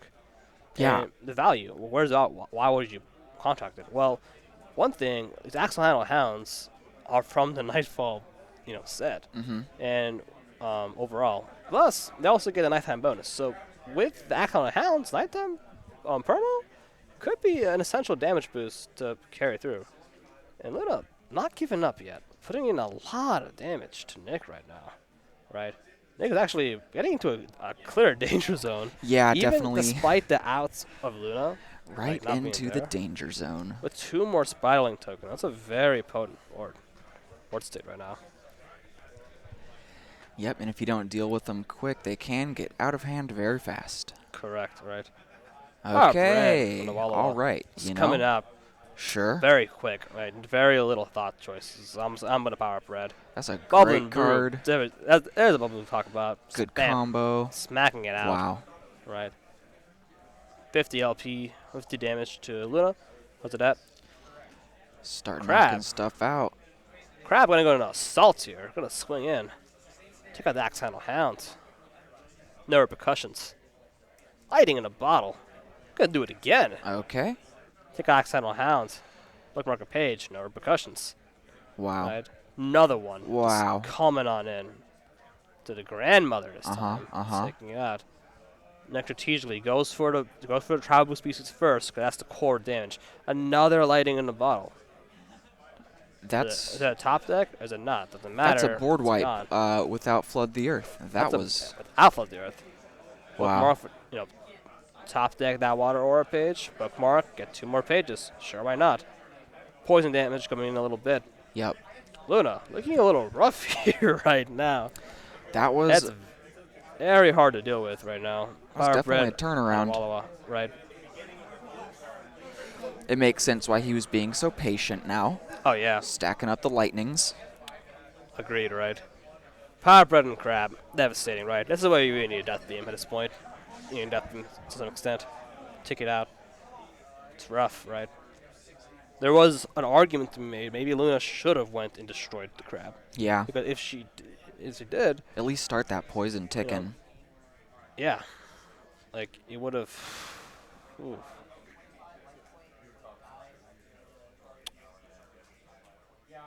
I guess, yeah, you would need more than just the 2 on there, though, because the crab's just going to regen anyway. Exactly. So, The regen's very strong yeah. on the Wallowa, right? Get so much value because of the arena effect, right? That's the thing. Spiraling in, coming in 5 damage. Another 5. Couple more 5s, right?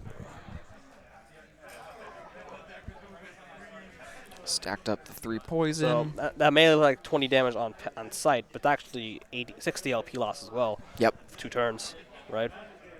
So Luna still have some leverage, right? Still has some leverage over the LP.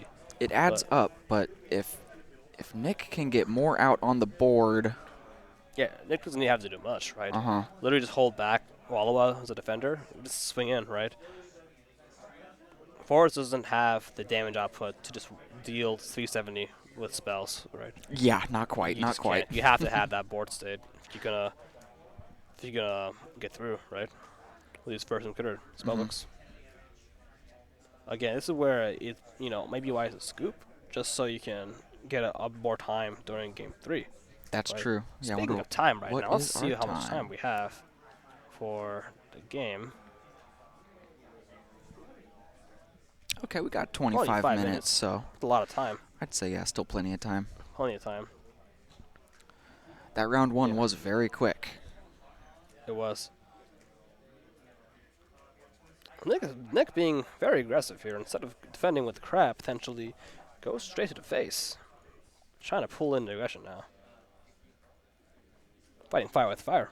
I mean, it makes sense. You know, he is pretty low on the LP right now, so he's gotta start running in that race now. Exactly right. Lake Terror page coming in. Boosting Crab's LP as well, a little bit. And of There's course the the Frogman. frog, Here we nice. go.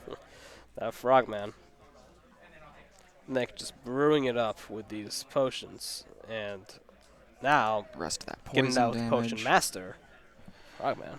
Right. Oh, yeah. The frog likes potions, I've heard. Indeed.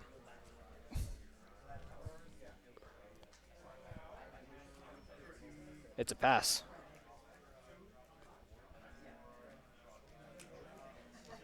Luna's trying to hold back these battling tokens right now. Battling tokens do counter the Frogman, right? Right. The ability to swarm and deal type advantage is huge. Right, 2 tokens can just take care of a Frogman. But, again, like, is it worth it right now? Attack when a Wallowa can defend and bookmark a page, right? Or Okay, yeah. Book of Spirits. Pulling out the next crab. Getting another one, right? Why not? There's a kid in another one, right?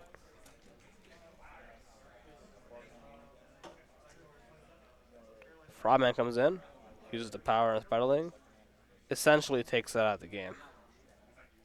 Essentially removes it. Getting a lot of time right now. 23 minutes left of this round. Yeah, this has been a good game 2 right now. Oh yeah, Good back and forth. right. A lot of respect for Luna for staying in this though, for sure.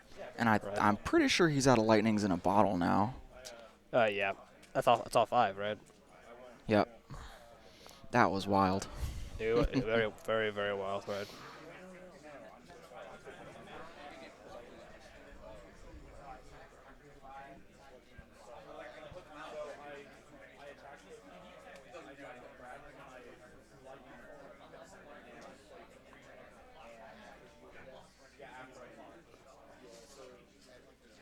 So if Luna does lose this match, there is still an advantage, right? Because they get to go first next game, and going first for Forest, like that's the godsend, right? It really does make a It- huge it- difference. Yeah, part of the reason why Luna did so well that first match was because they went first Mm-hmm. overall. Like going first, right? You can get out Orifax early, get out the Vortex early, get a classic play, right? Like in Water Upright Gummeru, right? Classic.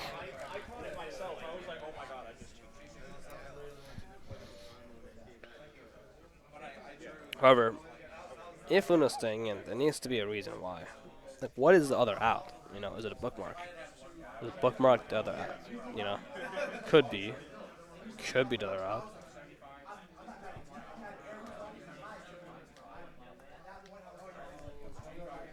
You hear me? I didn't, sorry. I was saying, well, if Luna's staying in this match, there has to be another out. Was it bookmark? Bookmark be another out, you know? Yeah.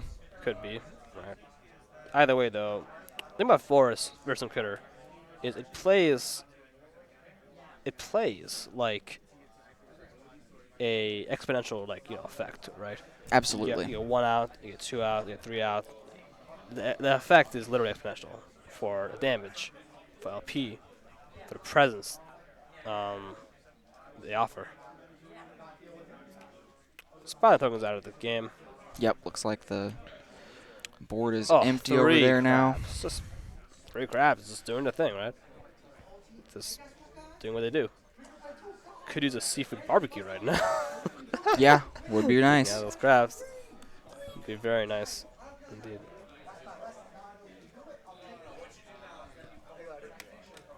Oh. Arnaud coming in clutch here with the light fixings, light spin fixings accordingly.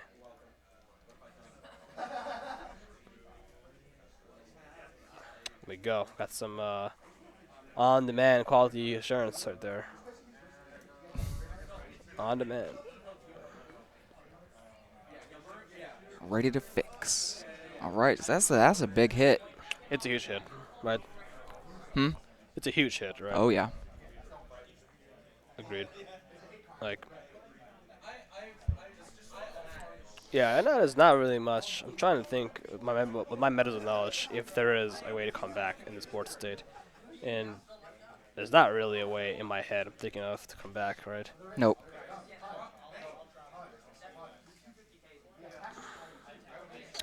That'll stall But things out a little bit, but It will stall a little bit, right? Rushing Spiderlings creates 10 tokens, 10 of them, when it is destroyed. But if the opposing caster destroys it on their turn, 5 tokens have been instead.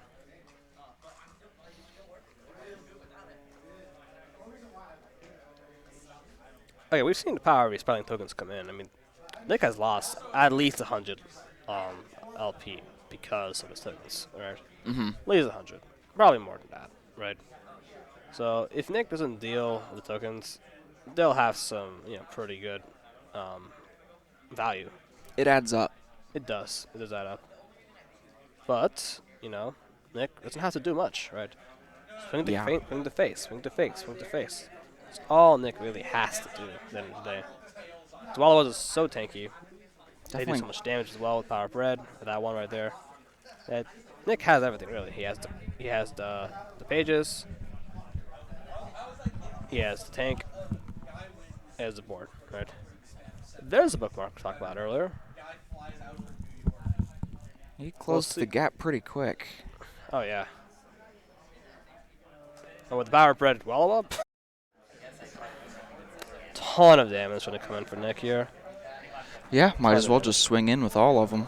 Agreed. Right. Upright, Axon Hound, and Gummeru Mm-hmm. finish off this entourage we're seeing of Fearsome Critters. That's a big board already. Huge board, right? That's what Force is all about, right? Really quick, rampant growth of the board state, right? And we're seeing this, just, what is this? A 13 beastie board right now, Yeah. Turn 3 now. right? 890 for Nick's LP, 950 for Luna. Nick getting a little scary, though. 3 aura, 3 water aura, deflects. You only need, what is it? 5 aura. Full flood the earth, right? Getting close. So Luna has 2 plays. They either play more reservedly at this point, or they just go all in. And it looks like all in is the name of the game. 30 damage, 30 damage, 35 damage, Yeah. 95 damage. In total, that's 215 damage, I believe. LP loss. I mean, against an turns. empty board, you might as well. Why not, right? I just want to point out that these walls are shaking right now. Well, they just stopped as I said that, but they were shaking from the They Vanilla are. Ice performance. They are shaking, you know. As a musician myself, I respect when the bass is that loud.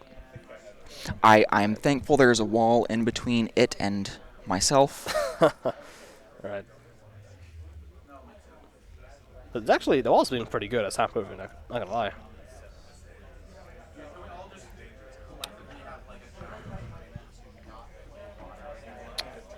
Question is, how fast will Nick draw into the 5 aura? And then how fast will Nick draw into above the earth? Right. Maybe Nick has both already. Maybe. But no, he doesn't. Because if he had the 4th aura, he would have played it. Right? He would have contracted it. Didn't. The lone warrior, the crab, is out. Let's see what this crab can do. He did work see last it. round. Yeah, that crab did the work. And here we go. It's starting off, right? Starting off strong. Coming on in with a Axonal Hound. That's Axonal Hound's biggest weakness. It is a very weak force, a person critter on its own. Another one. Another attack coming in. Nick is pinpointing the target of assault. It is Yep. upright. I think that was the move. Upright's out. Bookmarks in. Without any aura to spare, Nick's probably going to pass his turn here. And bangs. 685 due to Yep. Hey, that this was poison. a good turn. It was a good turn. However, despite all the cards Nick drew into, that board state is still pretty strong with the Spiderlings. Right, getting a lot of value. It's going to be really hard to take out all the final tokens with a single crab. Oh yeah. All Yeah, this getting stuff. those out early. Right, it's huge. So crab doing a lot of work here with those bookmarks. All right. Smoking Spirits again.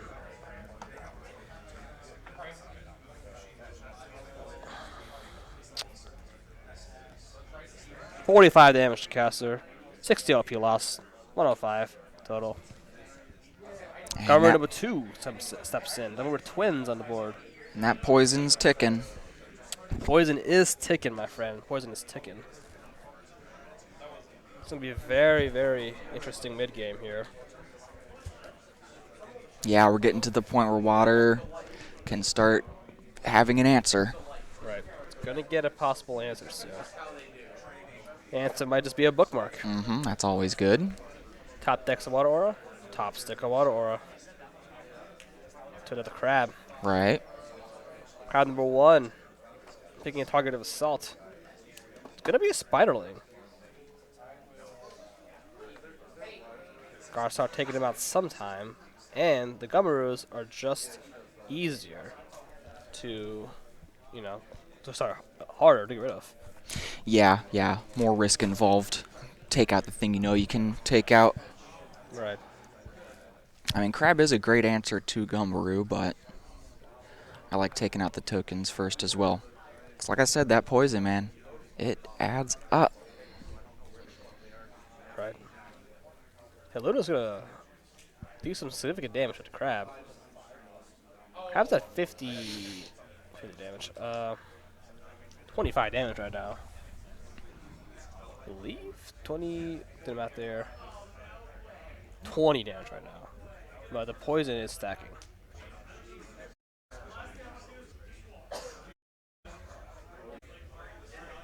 Half damage attacks and 5 damage. Any damage, Kevin? It depends. I mean, the regen Definitely takes the poison down to 0. would be 5. It would actually be advantage, right? Yeah. You good, right? Just hoping 5. Alright, so this is taking an interesting turn. It is.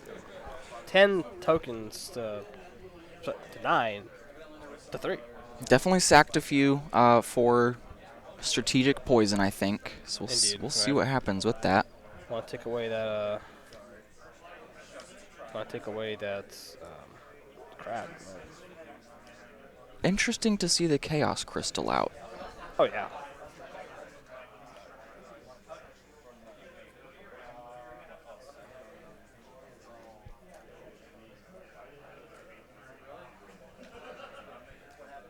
Yeah. So it looks like, yeah, the poison must have taken out those crabs. And blood. There it is. Okay. That's it. That's it, folks. So Dearth. Come on in.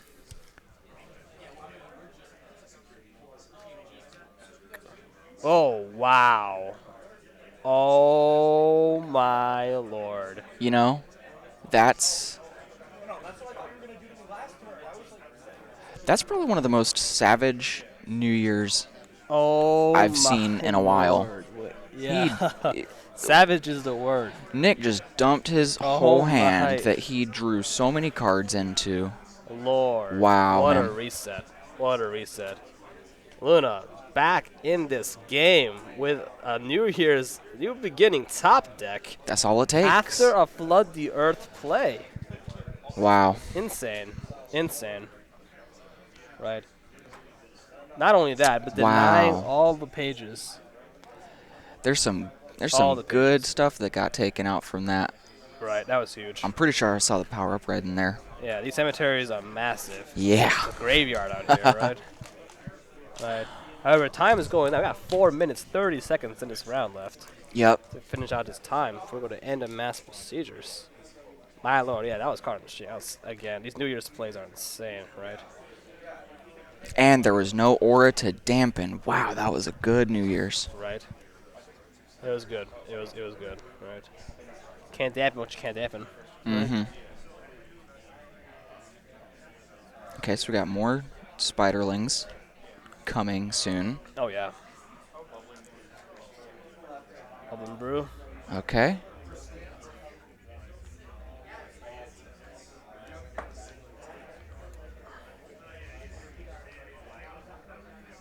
So they can actually use Bubbling Brew's secondary effect, which is used to just stall time, right? Stall time for stall time. Bubbling Brew can be used to do some damage, basically. Right. AoE, right? To Vistas. So Nick trying to stall out. Because 460. Again, Nick is still in a vital area. He could still lose this game fairly easily, right? Yeah, I think that bubbling brew probably saved him at least for this turn. Yeah. Right. Yeah, taking back those attacks because the brew, I think. No, just kidding. Spiders attack anyway. Right. Might have been a little misplayed there, but Lino will take it. Right. Take the mistake. Honestly, stacking up the poison. Right. Hey, this looks familiar. I think we've seen this before, right? Large board, bursting spiderlings. Oh, yeah. Crab swinging in. Takes out the right. Look a page. Here we go. back on track. Yep, here we go Back again. on track. A little bit of deja vu coming in here, for sure. Oop, potion pop. Wow. Devastating. Devastating. It's okay though. It's okay though. Still a pretty big board stage after all that. And got some ore to work with. Axe handle going to caster. 10.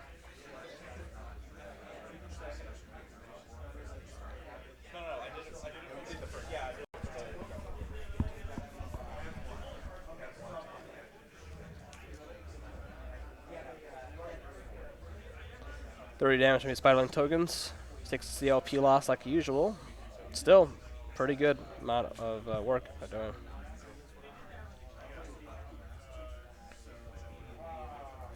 Tempo is slowing down on Luna. It definitely has slowed. Definitely has slowed, right? That misplay might have cost it a lot right there. Oh, here it is. Here's the Frogman. Uh-huh. Here we go. Take out the hound. Yep. His axe handle gone. Oh, my goodness.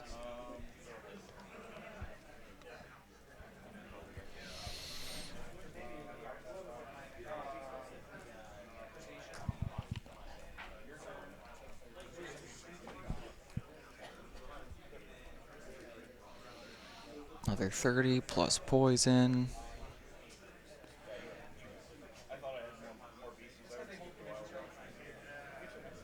That's a good game.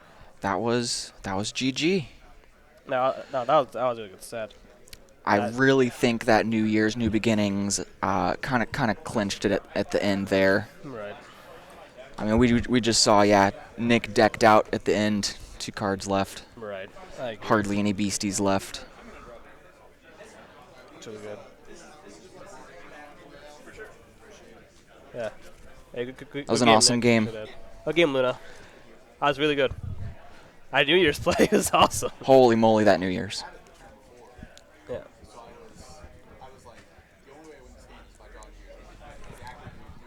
Right. Right. Mm-hmm. Man, that was so sick. Oh, Love yeah. to see it. It's really good. I think the stream liked it too, right? I don't know. I don't know what the stream's saying. Mm. What's chat? Yeah, no, it was a good. No, definitely a good set for sure. Awesome.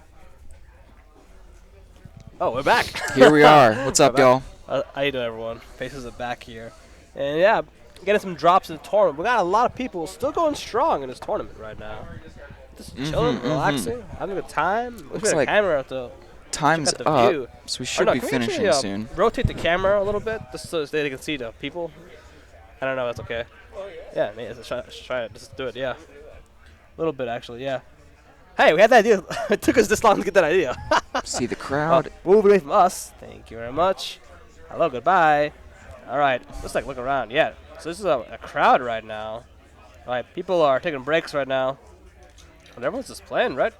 Playing and around procedures. A little lower. Got Luna right there, fantastic player. Hello, and then back to us over here. That's Hey. a little. I mean, that was kind of a glimpse. What's going on overall? Thank you. GG's. Oh, yeah. Thank you. Actually, wait 1 second. I'll be right back real fast. All right, bye, Kevin. 1 second, man. Hello, everyone. We're gonna take a break real quick, okay? Break time? Break time. All right. We'll be back in 5 minutes. See you soon.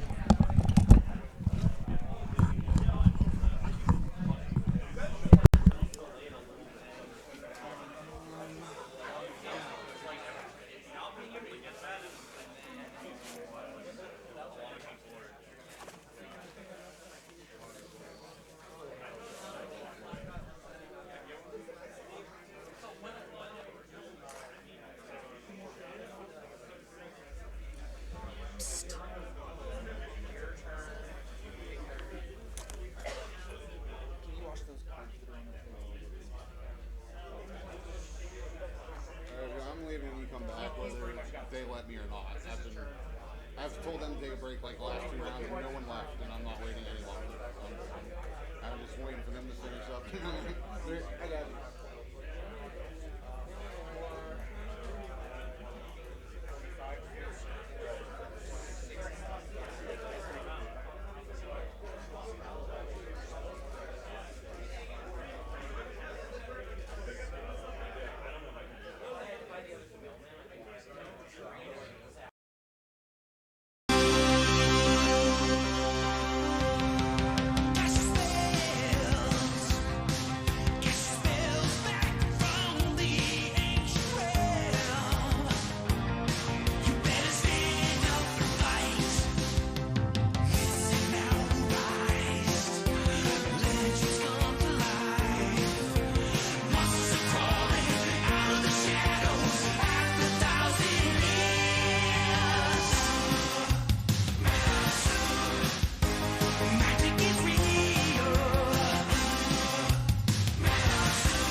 Back again with Wade What's up?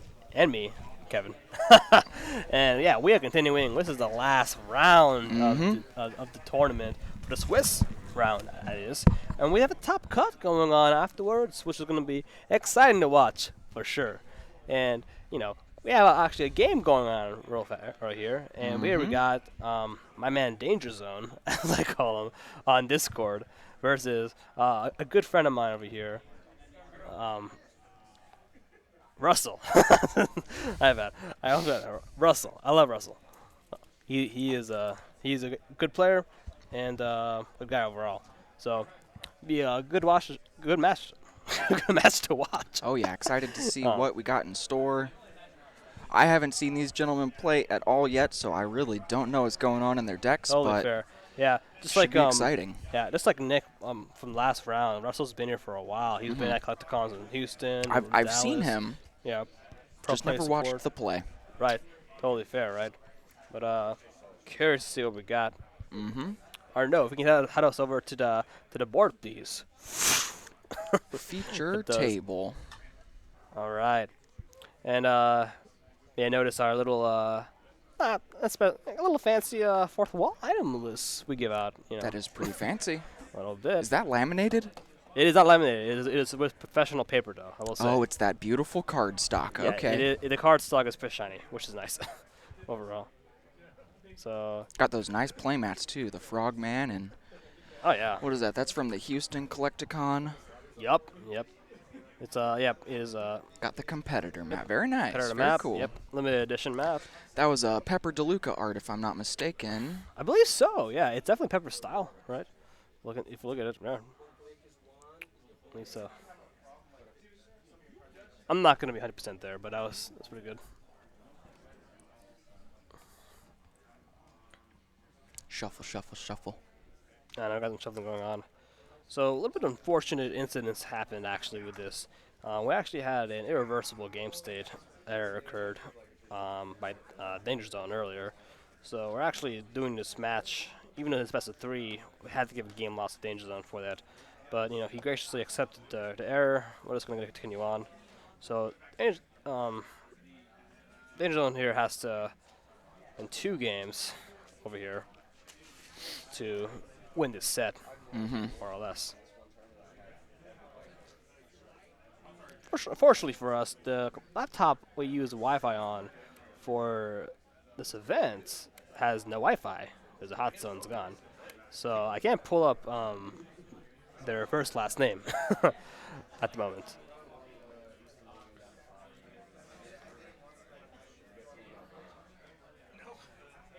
So looking at the shuffles a little bit, see we got a little Force and Flame from Danger Zone. Is that what that was? Okay, Right. okay. This should be a pretty interesting matchup then. I believe my eyes do not deceive me, but we shall see. We shall see indeed. Russell has a lot of potions on index too.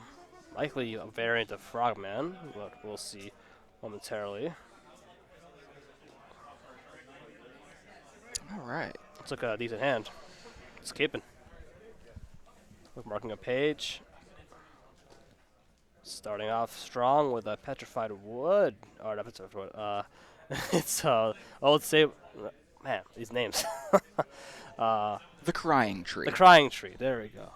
Sorry, folks. That was It's been a long day. yeah. Petrified wood is actually a wilderness essence, which was likely spoiled today. So. I mean, that was quite a turn 1 drop. We got 2 Yeah, crystals, that an is- essence, and an aura. Yeah. What? That is a drop. If I've seen a drop, right? That's a little scary. Can I get an absorb aura, please? Can I get an absorb aura? Now would be a great time for one of those. That is so much aura. All right. A ton of aura right And it's now. literally 7 aura on turn 2. Yeah. Why not? Wow. Wonder, getting out the dice for all the aura tracking. Why not, right? Why not? I like it. Gives us a little clarity. Appreciate that. Yeah, it's cool.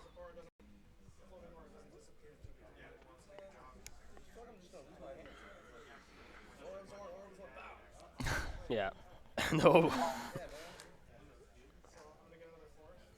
Okay. That's what I Absorb- mentioned earlier. Sometimes you gotta absorb aura yourself real early. Right. Very interesting play style we got from Danger Zone here.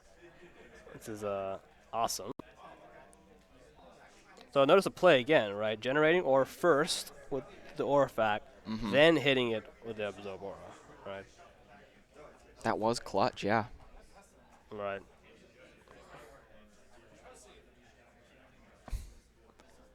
Russell is this right there,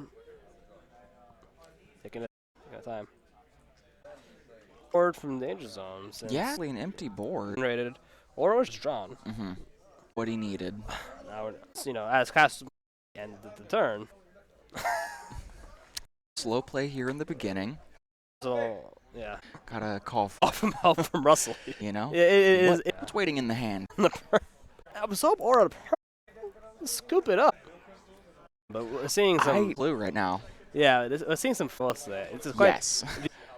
It's Exactly. Perplexed right now. See what happens next. is in.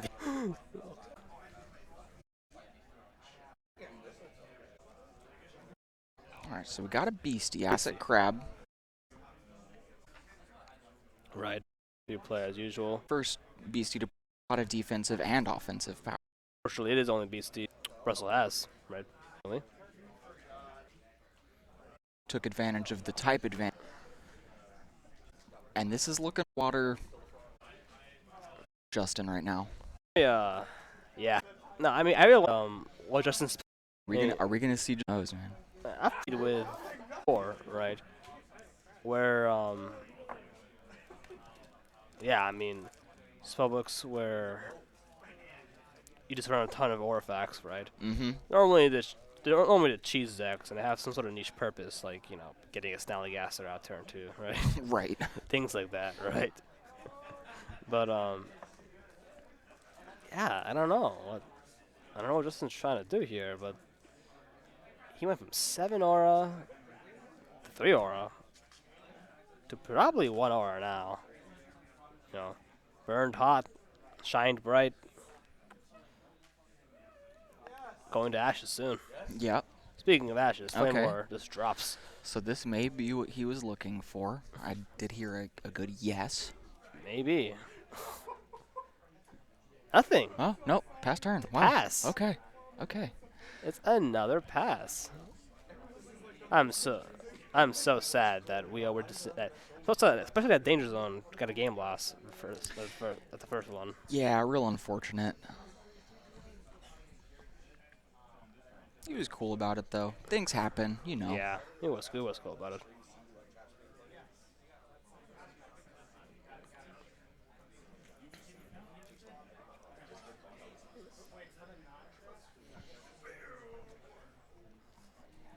Yeah, this is a very interesting game.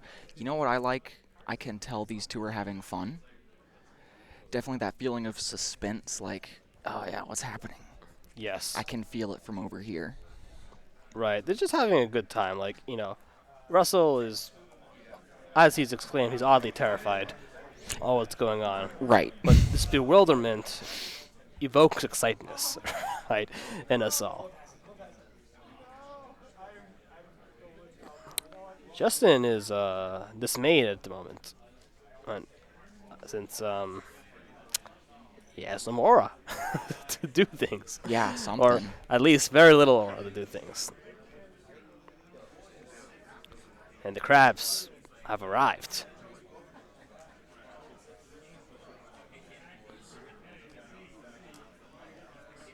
Okay, what are we going to index?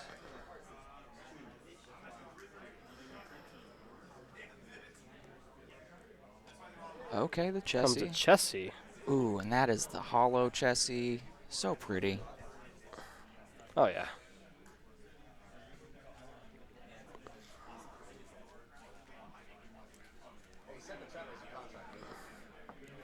Russell's looking to close this game out quickly to get in that Chessie, right? Yep.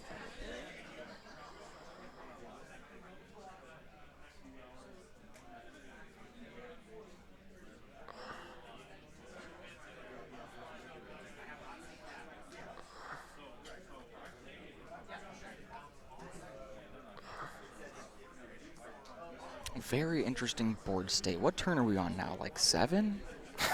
There is not a lot of aura out on the field. Yeah, 7 for both casters. It's fascinating. Right, yeah. I don't know. Just I have no words to say, really, and that kind of speaks for how weird this game is. It's unconventional, right? I want to see the combo. You know, I have no idea what it is, but I want to see it. I do.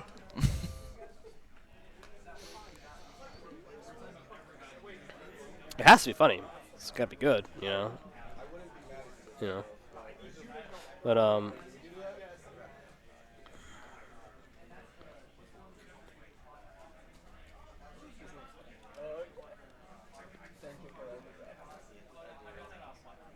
I mean, that's a really, really big hand that Russell's holding. that's massive, They're right? both holding really big hands right now. It's a massive hand.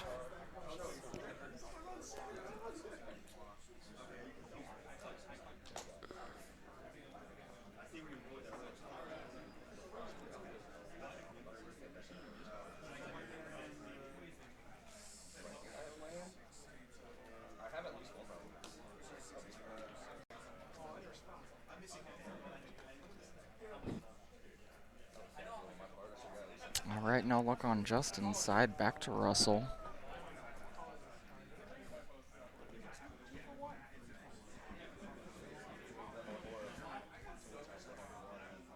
Man, I tell you, this is an aura drought. Yep. Oh yeah, we went from an aura flood to aura pool to aura droughts. Yeah. We've seen it all just in this Right. one Right. game here. It's not about the life point that matter, I guess, anymore. It's just seeing the story of this aura pool, this change, ebb and flow throughout the game. Hmm. It's funny.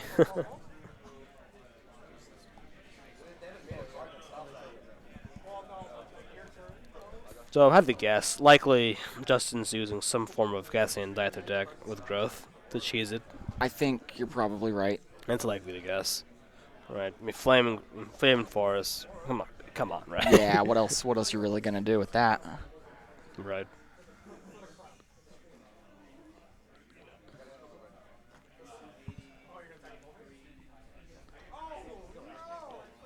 Yep, one shot cause the type advantage. Oh yeah. It's gonna happen.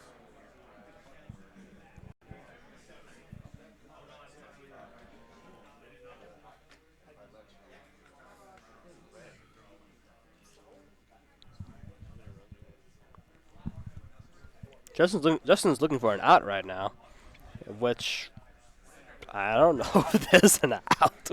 He's looking for something. Maybe. I mean, Not sure what it is. I mean, how to deal with that board state, right?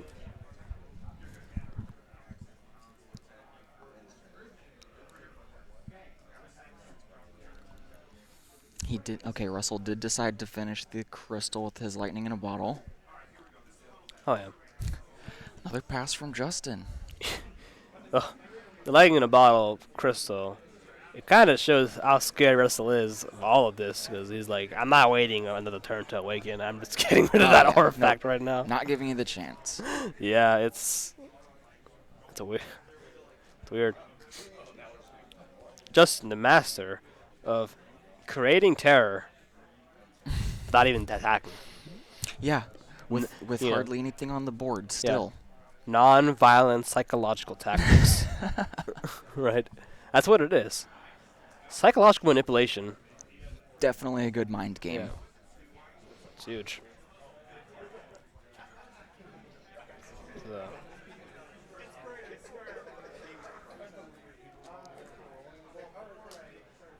All right, we got five aura for water. Yeah. Right?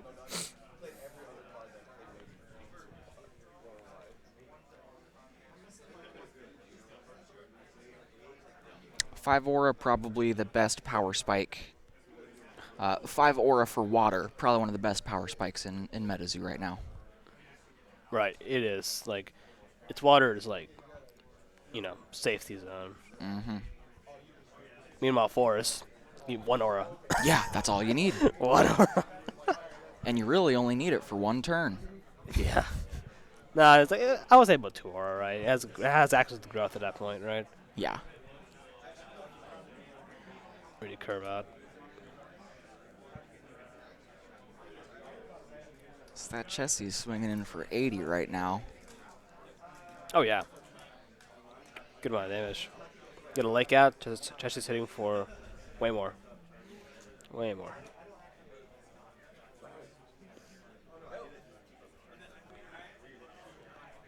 I can't tell. Is that Arnaud getting a call or no? Oh, no. No, it looked like something popped up on the phone over there. Oh, no. Is that a phone that counters on? Okay, yeah. I think that accident, right? Oh, that's totally fair. Crab swinging away, dealing chunks of damage. 40, 40.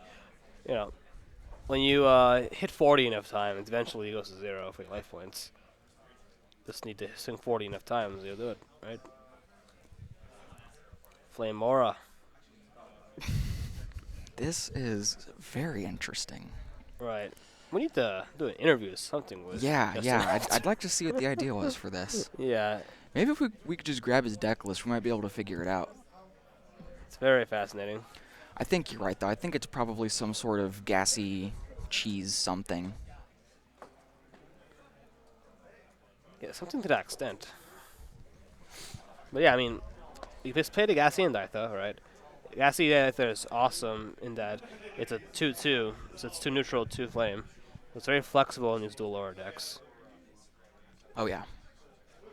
Yeah, and if you can get it down on your board with your other aura type up, too, man, it opens up so many doors. Yep. Very fun card.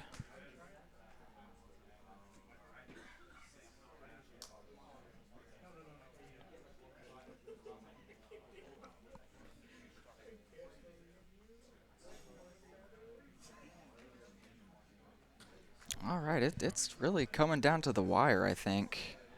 Yeah, I mean, unless I'm trying to think, it's honestly 0 Okay. outs for Justin at this point. Now against his board stage, it's just 0 outs against. Couple of space meatballs. Yeah. Or a couple. Oh, well. Now crabs are go. one-shotting essences. Here we go. Chessie's smashing. Get the GG. leg. Yeah. That was a Again. good one. All right, that was the most interesting game of doing. Wow. Wow. What? Holy moly. Yeah, it's like we guessed. The Gassy and Ditha growth. Yep. River of Time. Cheese. All right. Getting the extra turn. And then. Dang. That was so many essences and crystals. That was really, really All right. funny, I guess. It was. It was fun. No. I wish we could have seen the combo. Right. It's a cheese deck, right? He's just trying to see if he can do it. Right. Can pull off. So what time? That was match, Yeah. I think is what he said. Right. Yeah. That's match right there. Because of that, the incident earlier. Yep. It is a match. So kind of a short feature table this time, but Right. Well, no, it's different, right? Justin's trying something interesting. It honestly could work though. Like it's not like logic. It's not like flop logic. You can honestly do that play. It could work. mhm. It just didn't, right? But it's okay. It's fun. Very fun. Very fun. Sorry. I bet when it does work, it slaps. Oh yeah. I saw something about card games, right? It's how creative can you be, close out, right? How creative can you be to win? Mhm. I will say that was very creative. Oh yeah, it was. Yeah, it was great.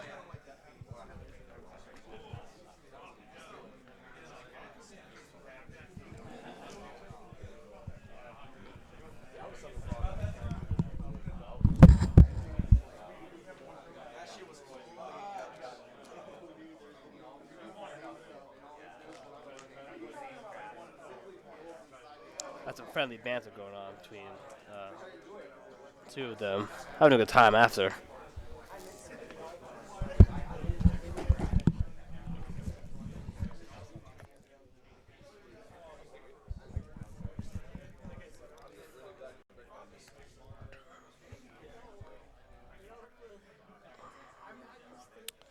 We have plenty of time left in the rounds. Maybe it's possible.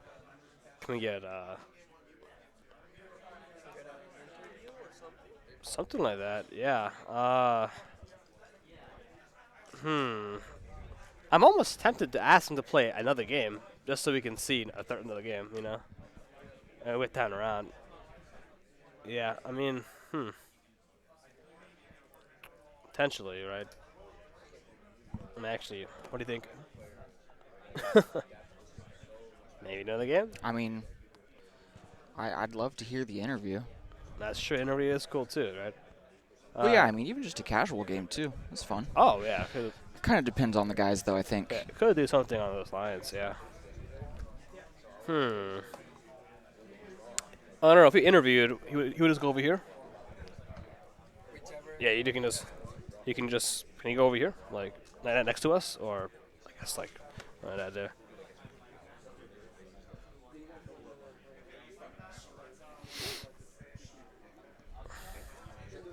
It did implode. My deck is just going to be imploding.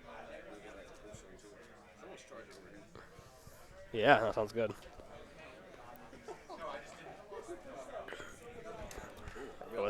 Yeah, not yet. Not yet. Well, we need like a chair.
Hey, welcome back, everybody. We are back again, and I'm joined by the winner of the last game, Russell here. Yep. How's it going, man? Yeah.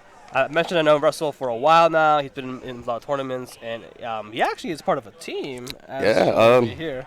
There we go. They can see it on camera. Undervalued. I was seeing that. Yeah. Undervalued. Yeah, I met you at Ellis's tournament, man. The very first one.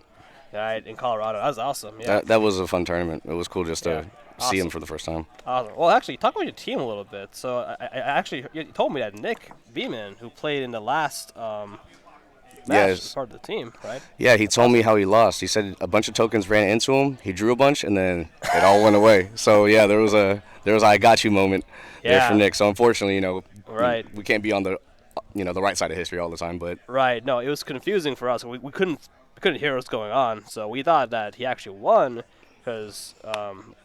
he was probably just giving props to the player for Right. for bodying him. I know, right? It was a thing. Like literally, like using Crap's effect against it. Mhm. That's crazy. Let's talk about you a little bit. I have your deck list here. Okay. And we're talking. I was seeing some interesting observations. Right. 2 Wallowa Lake crustaceans. Yes. Right. So we were just before we came back, we were just speaking on how many teams are here, and a lot of people were playing Mailman. I don't own a Mailman, so I wanted to tweak the deck to where I can just lose to it less, I guess. So that's why Right. I played less and played one more Chessie. I expected a more broader field also, but I ended up getting matched up round 1 against a Mailman, so it was RIP there. But yeah, that's why I made some of the deck choices. You try to go with what the trend is and who you know is going to be there. And being that like there's a lot of teams and we all kind of network, even though we talk through back channels and stuff, we kind of know what's gonna happen. So to be prepared, I had to do the best I could. Right. It's actually a good observation. You mentioned, right? It's not, a lot of the best players that come up, they predict the metagame like ahead of time, right? It's like being out one step ahead, and who wins? Well, you got to kind of go and find out, right? But if you also don't know, though, the reason why Mailman counters Crustacean is because it has confusion, right?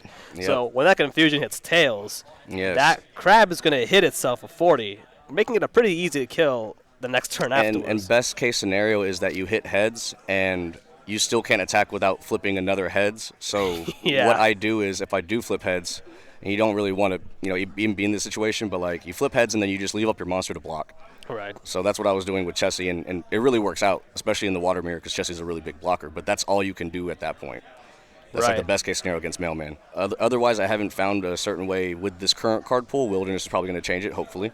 And if it doesn't, that's cool too. But like for right now, aside from Frog, it's really hard to beat Mailman, but only in water. So if you're playing any other color, I wouldn't totally fair. like fret. Why do you think Mailman surfaced now? Well, I mean, it's been out for a while. Okay, so from my understanding, Mailman was discovered within the Caster Society squad or Ed. It might have been Ed, PB Magnet.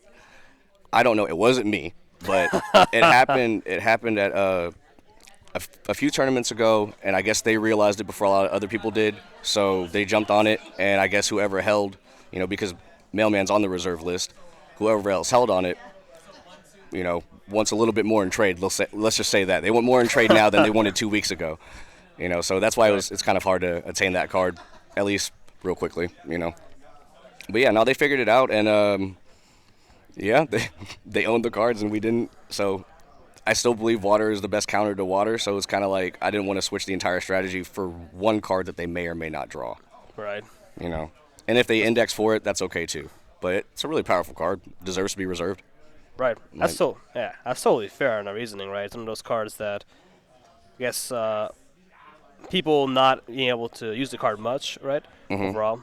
Eventually, hey, there's a wide it's cool to know that whoever had, because Mailman was around for a while, and it was not many people were asking for it in trade, and now that it's good, so it's good to to collect and invest, and play also.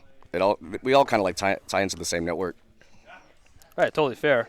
Notice also that you have a Feign Death. I don't see a ton of lockdown players use Feign Death, but I like it in the mirror, man. It's your third frog. It's your your third frog, yeah. extra. You can bait them out by leaving a monster out and then feign deathing it back by. Right. And when I say bait, usually when I say bait, you're baiting out a lightning in a bottle. So if they use something like that, that's crucial. And then you feign death them. It's okay that it died because it came back. So I'm trading Yeah. I'm trading my Feign Death for your Lightning in a bottle. Right. That's You so. know? I like the mentality, for sure. Only one anniversary as well. You don't want to run two. I side the second one because there's times where against the mirror, like I don't like opening it against the mirror, Right. let alone two in the same deck. Right. But I have been I was able to flood the earth against a Lightning player, take away all the traits, and the last tournament, it was actually super important. The last tournament that I played in for Caster Society, I hit 3 Chaos Crystals. So it was the utility on that is it's nice. Right. It's for nice. sure. And the last round before, I activated on Lightning player. I hit him in the face, which was the weirdest feeling ever. But I was at 80 life points, and he had 1 Quetz left, and I didn't know he played Thunderbird also. But he drew. He would have been able to try to kill me if I didn't take away the traits. Yeah, because he was like, "Why'd you do that randomly?" And I was like, "Bro, like I'm at 80 life points. If you have anything with haste, I'm basically Yeah. giving you outs. You know." Exactly. It's a very flexible card now, right? And I mean, most people don't do that a whole lot, except for like experienced players, Yeah, where it's- you will anniversary, and then one turn, next turn I flood the earth. So I'm gonna Because say last this few on turns. stream. I'm gonna say this on stream before. So I was able to be the one that said it, but I can't wait for a deck to be made where somebody sets first year anniversary and then plays New Beginning or New Year New Beginning, because not many people have done that yet or incorporated it into their strategy. I've been waiting for like a deck to come out to where like that could be viable. Right. And I just, was like, so preemptively anniversarying, and then no, you- not preemptive. Like set it, use it as a trap because no one's really used it as a trap Right. yet. You could do Yeah. that, right? Yeah, y'all designed it for a reason. We have to try it out, and it'd be cool to to try to mix it up. You know. For sure. Speaking of traps, that's actually I don't see it in your spell. Oh, actually, I do. The copy cup. Yeah, the unspoken. I won't say unspoken, but definitely a page that's not. It's starting to see a lot of play among the Bagheera was talking about that for like, God, it had to be like 3 weeks, and he kept mentioning it, and he was testing on TTS, and he kept winning, he was doing well, it was just like, but we kept talking about like in person, all right, what's our real side deck, even though everything we talk about is serious, but Right, like, right. he kept talking about it, and then he smashed one of our teammates, and they were like, this is the wave, and then he did it, and then a couple of other players who had played him in the tournament Right. caught wind of it, they did it too, and Right. what's his name? Andrew, OB9 Andrew. He won the last one. He had Copy Cup, I believe, in his deck, and yeah, so like the card was proven to be good. It didn't matter who won as long as the card got to the finish line. Like, Right. it was good enough. Like to me, that's like the biggest shift. I thought. Because this card's been out for months. Mm-hmm. Right. And it's sad because this is like this format's it's gonna be closing soon because Wilderness is coming, and now people just realizing. Oh, I mean, wow. a couple people were setting Copy Cup to unfatigue a monster and block, Yeah. and I was Right. like, dude, Mind blown. big brain. I was like, big brain. Big brain. I get it. But it's some of those pages that this is just the beginning. Every set will probably have potions, right? At least a few potions, right? Mm-hmm. So every set, Copy Cup. Yeah, definitely. It might become a mainstay in side decks, like. Kind of like Absorb Aura, Well- just one of those, like, I have to have at least one just in case I run into one of Good, these. right? I mean, like, it's so flexible, right? I thought my last round was playing Fearsome Critters, so I didn't side in my Absorb Auras, and then just look what I would have, Yeah, for sure, So- right? What else? The dampens. So you don't run 3 dampens. I'm seeing this a lot of trend. Most of these water players use 2 dampens, not 3. If the meta wasn't water, dirty little secret, I would run 3. Oh, yes. I side in the third one so much. Like, dampen is good. It's what makes people feel that water is too easy to play, but it's also, like, how water is skillful because Deceptively. you have to know Deceptively. when to use your dampen. You have Yeah, to know when right. to bait their Power Up Red or New Beginning, New Year, New Beginning. Exactly. You know, And those are we've seen often you can play around it fairly easily, right? Mhm. Literally, Yeah. just like whenever you don't have any aura out, play growth. The biggest opponent I would say with like the dampen game is yourself, because if you get impatient, like, yeah, it feels weird to pass 3 or 4 turns and then you finally summon a crab, but if you tap yourself out and you can't dampen, it's like Exactly. it's like you almost punted yourself because Exactly. you could have just passed one more turn and hit your aura, and sometimes you don't hit the aura. Like I did the last game, you have to be patient, Exactly. And that's the thing. Water has good beasties. A lot of these beasties are in the 3 to 4 aura range, right? And so, unless you have 6 aura, 5 aura, you're not going to be able to pay that beastie to build the board state and dampen next turn, right? That's what it is. We've got some chat questions going on here. How is Team Undervalued doing overall? Oh, man, we started we started out rocky. I finished 3-1. I don't know how else. We had 4 members play. 2 members ended up dropping. No, actually, we had 5 members play. 3 members ended up dropping. So, starting from that, not so good. I have 3 wins, 1 loss, and I believe Henry, I don't know his record right now, but he was X1 going into the last round. Henry had to play Dominique the last round, so a decision was made for the team. That's totally fair. But yeah, I mean, we played against a lot of good players today. You know, you can't win all the time, especially if it's mirror matches and you don't have the cards that you're going against. Not to say that's not saying that because they have those cards that's why they beat us. Right. I got bodied round 1, so I'll take that one. But yeah, now we're doing pretty good. The event's fun, but hopefully we can stay in contention. If not, if I had money on it, probably somebody from Caster Society or OB9. But if a rogue person takes it, who knows? Maybe they end up on one of those teams. Yeah, that's totally fair. That seems to be the trend. If you win, you're getting picked up. You know, Hey, like that's totally fair. Well, again, the thing is like Metazo teams are so young right now, and I mean, like, for me, I see this event as a couple things: showcasing off the talent for Worlds, right? Really showcasing like who is the competition in Yes. person, and who is serious about showing up, right? And then showcasing the young teams like you. yeah, right? and it's cool too. Like I was saying, like every team had their like their own identity. So like undervalued. Pretty much all of us are from Texas. We're like the homegrown.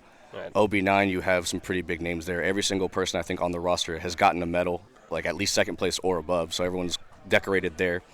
And then you have Caster Society, who's like they were in before both of the other teams I just mentioned. Right. They were in way before during the Kickstarter. Like from the get, and they do a lot for the streaming. And they have heavy hitters in Easton. They have Tuffy, and I think they have.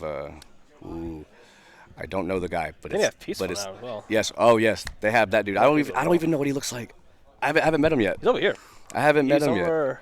So Oh, he's not over there. It's right there. yeah, so Peaceful's apparently here too. He got picked up by Caster Society. Right. I was trying to make a pitch, but for what it's worth, Caster Society is probably a better fit for him. That's They're totally gonna do a fair. lot for him, man. They're gonna make him look good, and he's That's- doing good. Yeah. Apparently, he's bodying everybody. I'm glad I didn't have to play him. He did an interview with Herman and I, and he was just like, yeah, it'd be great to, meet y'all sometime. I was like, we're probably gonna end up interviewing you eventually, man. You're probably gonna win one, and he won one like a couple weeks ago, I think. Shoot, yeah. That's the thing, right? I mean, So- what do you think? Okay, I'll learn more this question since we have a lot of time right now. I mean, Sweet. what makes your team unique, right? Like, overall. Okay, so came from a Yu-Gi-Oh and Magic background where teams were pretty important, and back then, you have a lot of banter and stuff like that. But it's a good way to get hype. Like think of the fighting game community. If people remember the Ultimate Marvel vs. Capcom 3 era, where people were just flaming each other online, but it was all in jest. Like if you were to read the Discord, you would think that like, oh man, these guys have beef. No, like we message each other, we go back and forth, and it's all cool behind the scenes. I'll give you all that on the spoilers. Like if you guys think there's any drama with anybody, it's we may be doing it to practice our acting or to hype up the game itself. Do I need a what? Water? Oh, I'm good over there. Thank you. Yeah, you're good. Sweet. Sorry. Oh, There you you're go. good. No, for sure, right? But yeah, So- that's why I was saying that each team has their own identity. Also, like my teammates that I have, like I grew up with them. I've known them for a while. Like spots are open.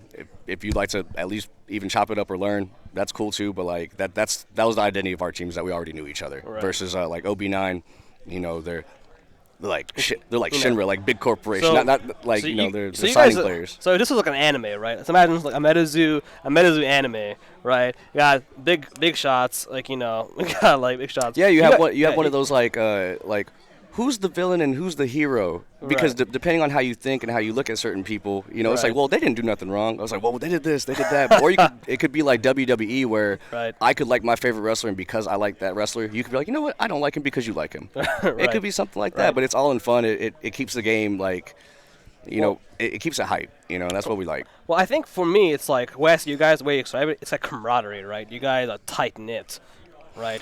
And there's something about having that unity. We've seen like some of the best products, best successes, or by teams that were really close as friends and a tight knit. They trust each other. Yes, Right. like rivals, Yeah. man. Rivalry, that's just a word. Like we're all cool. Like if, for example, when the game gets worldwide, let's just say we're in Japan and my team got bodied and X other team got bodied, but there's another team from Texas that came out of nowhere. Of course, we're cheering for them. Like that's where like, Right. you know, and that's going to be cool whenever it gets worldwide. That like people are going to band together to cheer for who they want to cheer for. Right. You know. And that's the goal. We want to go worldwide. We want this game to be a real professional game, right?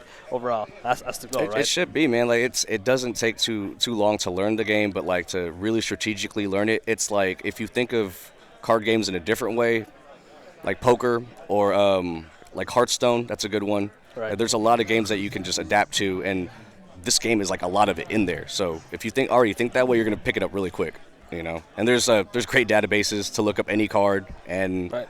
I mean, y'all are really like responsive on Discords too. Like, a player can really come in and ask a question Yeah. about a ruling, and they're going to get an answer either from a bunch of players who are down to help, or the admins themselves. And it's cool to know that you got a solid answer from. Right. I you try know. answering every week. Yeah, no, that's how I For met Pajir, man. Yeah. He was answering a bunch of questions. I kept screenshotting because we kept forgetting if they said yes or no. Like, Right.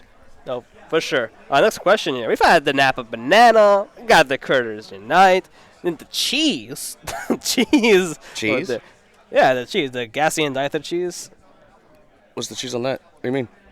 I mean, using the growth. Oh, Remember yes, the- yes, Like, yes. you know, it's a lot of variables you're putting in. Oh, So nah, man. What do you think? Like, what do you think are we going to see next? I mean, I think into the tournament. I think they mean for the tournament, but maybe for the metagame. What do you think is in the next? I mean, like for me, it All was right, like I'll just tell. Frost. Yeah, I'll tell the world. I mean, I think a multicolored deck with Chibis and Chibi Parade could work because you're Good. thinning out your deck by so much, to which you could draw really well. And if that becomes the meta, you can play Chibi Parade, let them get a bunch of stuff, and then you're beginning them. I think Red is going to get a lot better because of some of the cards I saw today in the spoiler, but also from when y'all officially spoiled some cards, we saw the Aurafact Essence that had it on there. Red Lightning, I believe. Yeah, so like it's implied it's going to get better. I need to see people play Cryptid Nation more. Y'all need to play the actual promo card Cryptid Nation with your gas deck because a lot of people are leaving that card out. It's very, very good. You don't have to summon it for 4. You get to summon it for 2, and it's a spell. He gets another counter. So like I really hope that works. And the promo for Wilderness is cool too. It's like y'all re-released the same. I'm happy y'all did that because before Nightfall came out, I was like, what if they just do the same thing for every set? Because I read all the cards Nightfall. I was like, they can't have a Nightfall Cryptid Nation. I was like, that would be Injured Cold coming out for cheap. Oh man, that'd be crazy.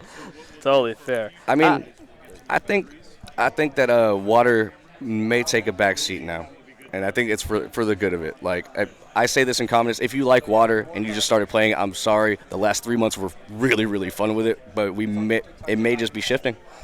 Well, you know what? That was yeah, it could be shifting. We don't know, right? I mean, every new set, and I should say I do design the game, right, with the team. Right. So, and my design point is I like things to change, if that means anything. Like, you know, every set more or less. Yes, I mean it's not like overall. it's not like you're not hearing from the fans, the players, you know, yeah. just everyone, and like seeing the trends as well, you know. Right.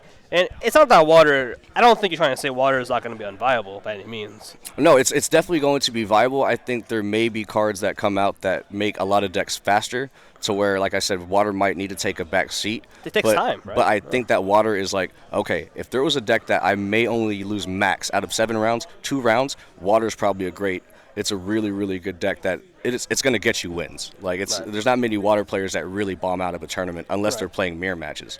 And that's the thing about Water, right? It's really slow. You have no early game, right? Water Baby, I think, and even if it's destroyed, you bookmark a page. But even bookmark a page, you basically just thin your deck for what purpose, right? You just lost a card, right? I mean, so Water's early game is really its problem, right?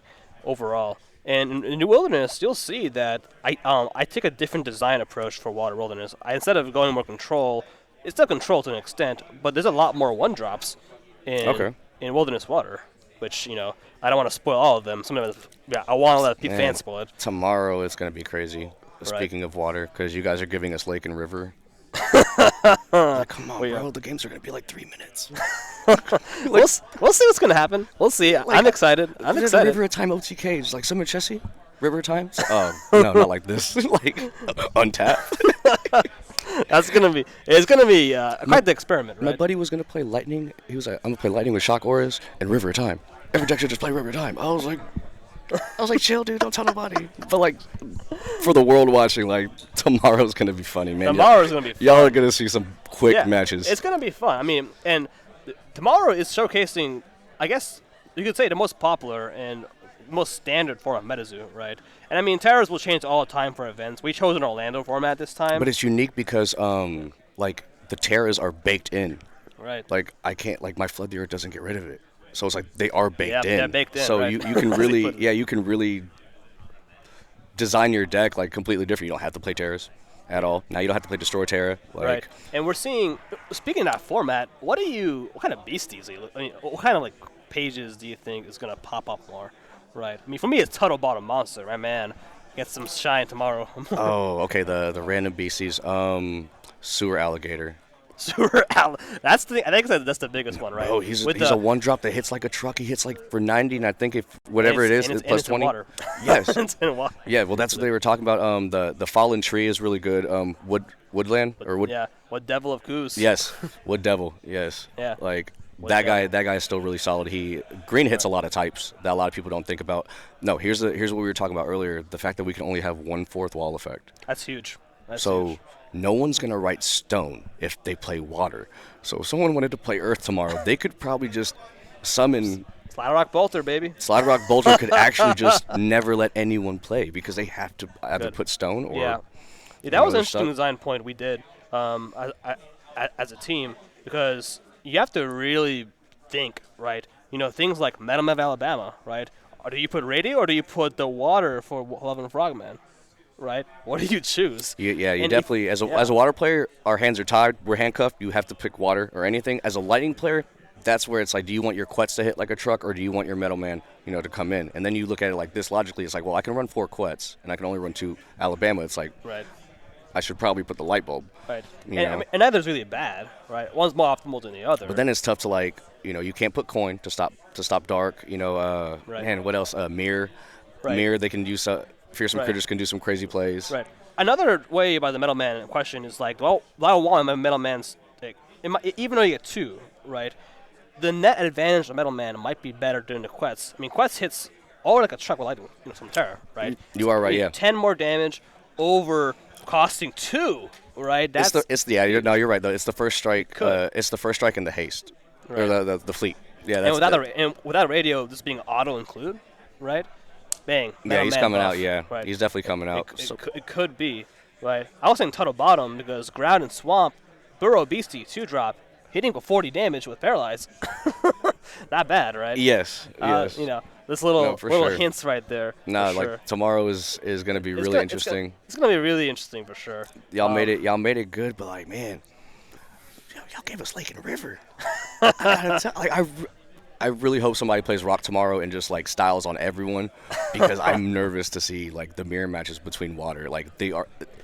We'll you guys see. want action. If you guys don't want like a slow paced out game, you're gonna see monsters hit for like 500 tomorrow. Just knocking walls down. That's just what it is, right? What are you most excited for in Wilderness? And Tutors. I'm excited for every set. I like tutor cards. I like cards that say play this card, get card from deck, add it to hand. like Lizard People.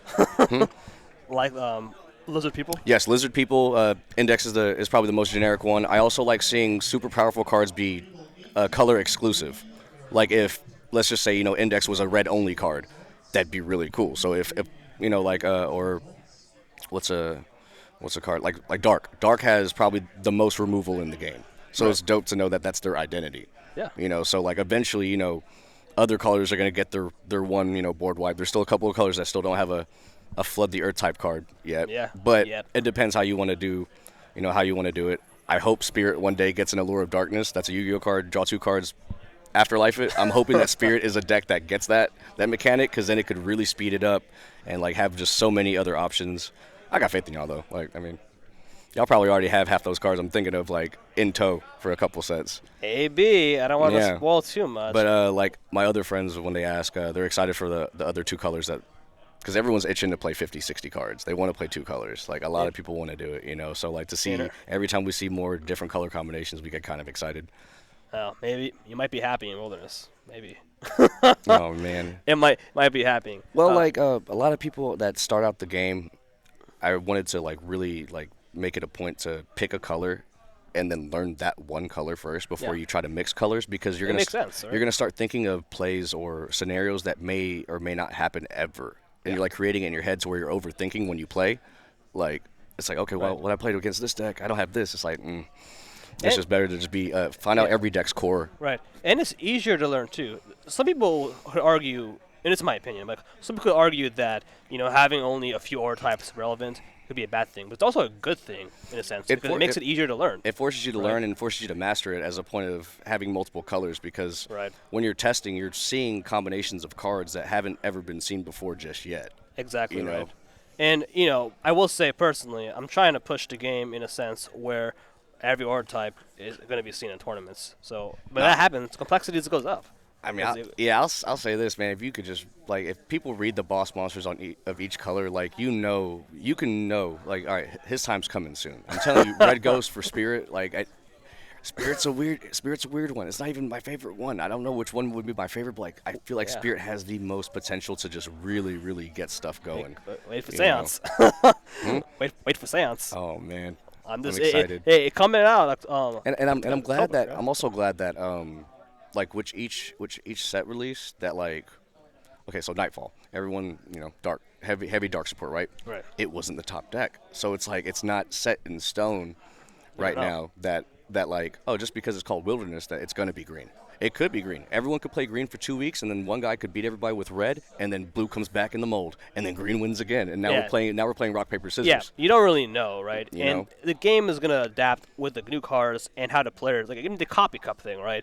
People are just gonna change their mind and how they see a card, right? It's also All the about time. content too, like how fast content can get out. Because just because like we may make a deck, we might make the deck and be right on the concept, but like we could just be wrong in the long run as the Right. game progresses. It's like, The okay, execution, they right? should take this out, they should take this out. This is a better combo, and it's good that like now we have so much content and media that people can just really study your video. Yeah, You know? exactly. They right? can study you down to your body language, Yeah, right. which is pretty cool. That's really huge. Do you think Team Undervalued is going to switch up from water? I mean, we kind of talked about it a little bit. You said like, Are we gonna give up on water? I was the last person on the team to play water because I wanted to learn every other color to know. Because Nick and Terrence were playing water from the get, and then they were trying water and cosmic, Right. which is actually really consistent. It's actually pretty consistent, but not they were playing pure water, so I was like, okay, instead of mirror matches, I want to see if there's a combination of cards that can stop Smoky Spirits and one frog. And I concluded that the only thing that can stop Smoky Spirit and a frog is your frog, or a Walking Sam, who is a spirit, or something that copies frog. So Right. like for Wilderness, I'm definitely giving up water just to try to make it, to try to make another deck. If I want, they're still going to play water to keep the other decks honest. It's like we can't abandon water and be like, okay, we're going to test all this, and then we go to a tournament and then Yeah. we get bodied by water because we were like, we've refused to test against it. Like Yeah. someone is going to keep testing it, but Right. I don't know. But yeah, definitely Undervalued is going to try every deck. Like I don't know, man. We should probably put more content in the MetaZoo Discord decks. Post some decks, have Good, people's. That's why I've been low key dropping, random decks like the Chibi deck. Like I think yellow, red, and green would work really well in the baby Chibi deck because Right. Chibi Quetzal, baby Piazza, and the Bigfoot. Right. All three of those cards are actually pretty decent. Right. So those three colors could work, and all three of those colors have multiple auras. Man, it's like 12 double crystals that you could play in that deck. There's a lot of potential with dual aura. Oh, I can't potentially, wait till y'all release a monster that costs 20 to drop. No, I'm serious, because you can play so many double crystals and artifact could. essence. It's like, wait a minute, Yeah, tap for 20 mana. Okay, 20 neutral, just drop it in. yeah, and if look, man, if somebody can get 20 mana and drop a 20 neutral monster on me, attack me for game, please. Like what else does he do? Like if Yeah. you did that, that's cool. Could be a thing we do. Who knows, right? Yeah, I mean the Yeah. door is wide open, especially if more people play and suggest things, and they just have to play, man. Right. Here's a question. For a new player coming into the competitive side, what are some resources or the best places to start? Oh, the best place to start, you got to get on the Discord because you're gonna get put on game. They're gonna hit you with the notifications. It's gonna be a lot of traffic. Caster Society is definitely another one. Obnoxious 9 has they have the articles. They have player articles. Caster Society does too, but Obnoxious 9, I think their focus is more on that. Anytime you see somebody with an Undervalued next to their name in the Discord, and we're talking about decks, it's usually not 90% of the time we are not trolling. Like we were being serious, especially like when you think the conversations are getting heated. But yes, Discord as a platform, Discord, and then Caster Society, and then Obnoxious 9 right now. Right. Like the other, like a lot of other content creators that are out there, like do a lot of box breaks, and they don't necessarily talk too much about playing. But I get it though. You know what I mean? Like there is a lane for everybody, and you know, if I'm talking about cards all day, like I may not be box breaking, you know, Right. but everybody's happy at the end of the day. So, but yeah, it's those websites. I'm trying to think of another spot because like to learn the game, like these streams. Yeah, you have to watch film. That's the best answer I could give. Is like you know, if you want to learn how to play any strategic game, like watch, you know, study the past. You know, how did they get to where they were at, Right. and take criticism. Definitely take criticism. If oh, they're calling top.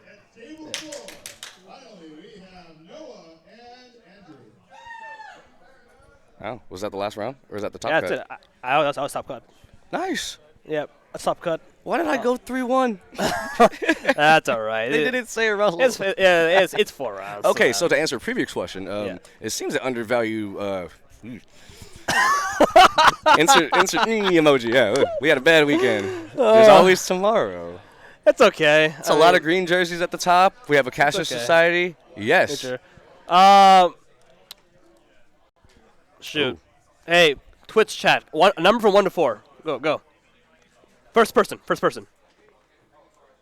to Yeah, 4. Twitch chat 1 to 4. Y'all get to pick the feature, man. First person. 1 to 4. Honestly, looking at the players that are there right now, there is no bad What is it? feature. 3. Table 3. Table 3. That's you. All right. You have been chosen. All right. I guess. I like guess we're about that. to have It is called number Twitch chat. They do it. Cool. All right. That's awesome. So, hey, it's We always got- in the tournament. We got Liam and Herman as the Right. feature. That's gonna be a good one, Yeah. No, these are some strong players, right? bro. I'm telling you, yeah, you got. And yeah. yeah. It's and actually wow. It's a team war. it's It's a literal team war. It's Wow. like, yeah, We're on the it's, sidelines. It's a team war with the Rogue Liam. The Rogue Liam. All right, I'm gonna let y'all know how big this is. So before this event, Speed Lemon was like the biggest one that was Rogue, but didn't have a team. Well, guess who signed him for this tournament? We did. There is no Speed Lemon. Liam is the only other person that's had as many tops that isn't signed. Yeah. So it's like think about like an independent rapper. He's that's here like again. making a lot of noise, you know, and he's up against the big dogs, the big labels. Right. But yeah, it's actually literally a team war. It's Caster Society and Obnoxious 9 with undervalued commentating. undervalued. I'm so glad we mean- made no bet. I I was willing to make so many bets this weekend. I mean, I would have been eating a lot I was of gonna humble say, pie. I was gonna say, is Wade here or? Yeah, I saw him earlier. Yeah, let's tag out. here? Yes. Thank you, out. stream. All Thank y'all right. for having me. Thank Yeah, you. so- yeah, of course. Yeah, Sorry, get we back went to into it. the questions. No, it's cool, but man. It's cool. That's awesome. But thank you, Russell, again so much. This is awesome. All right. Hopefully, Twitch chat enjoyed that. Hopefully, Twitch chat enjoyed that. That was awesome talking to Russell. Thank you so much, man. Yeah. And Wade, how was your break, Wade?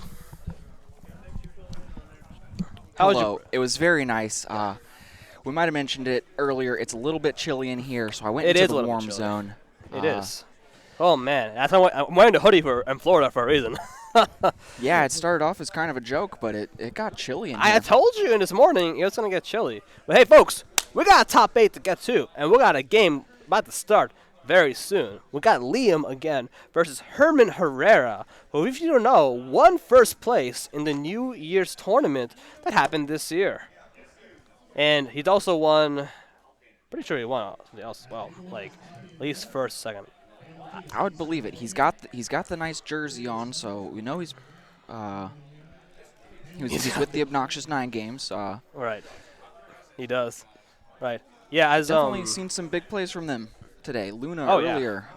yeah, I mean, look, That was wild. yeah, 3. So we had 3 out of the 8 people from top 8 are from Obnoxious 9 games. All right, which is huge. I mean, you think about it. There was 35 people, I think, today. 36, 35. Something like that. So, I mean, if you did the math, right, only 1 or 2 of them should have showed up, but 3 is impressive, right? They got this far, so that's really cool to see that, I'm interested to see what we got today. right? And then,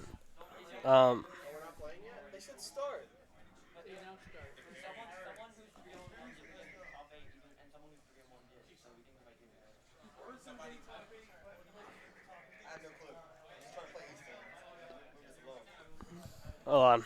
One moment, stream. Logistics. We're good. We'll get it figured out. Kevin's taking a little trip now. But yeah, the break was awesome. The convention center is great. I met the artists from MetaZoo. It was really cool. Yeah, it's a beautiful day in there. It was loud, but in a good way. Kind of fun loud. Ooh, Mike was inside. That was fun. Got to talk with him for a bit. All right. I think we got it sorted out. Something was happening out in the floor. Not sure.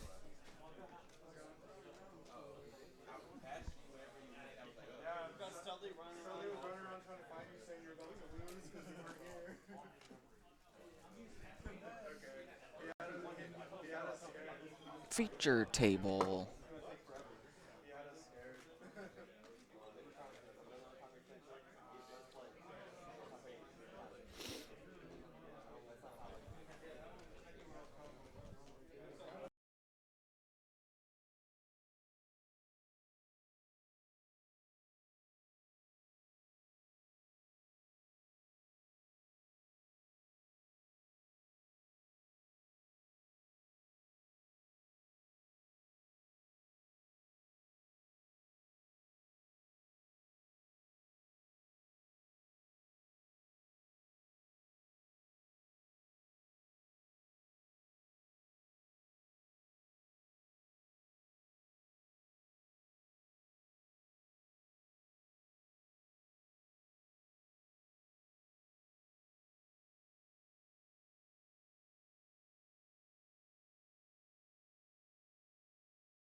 Hey guys, yes, we'll be right back.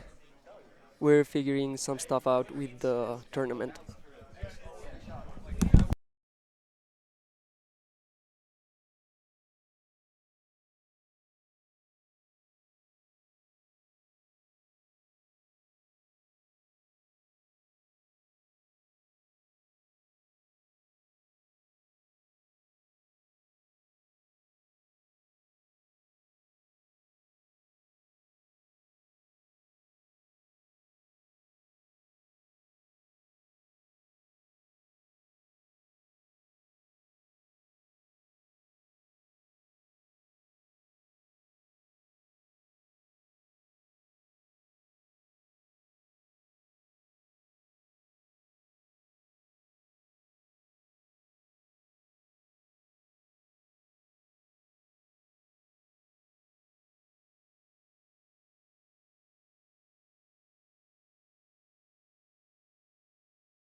Now it's time to rise.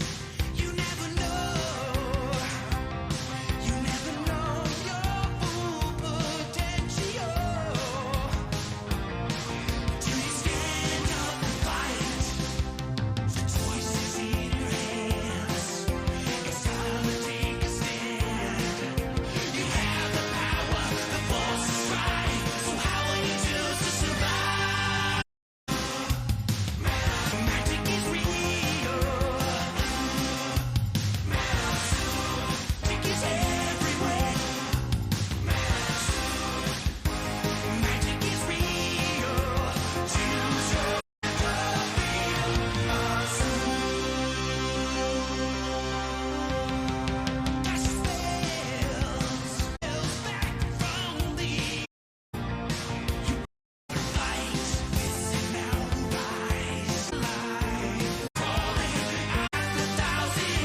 You better stand up and fight. Listen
Alrighty, y'all, we are back. This is Wade right now.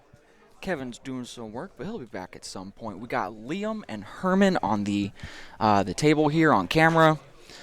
We are nearing our top 8. This should be a heck of a match. Liam's definitely been, he's won multiple tournaments.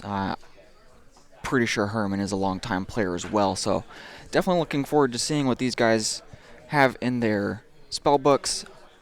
Should be a good time.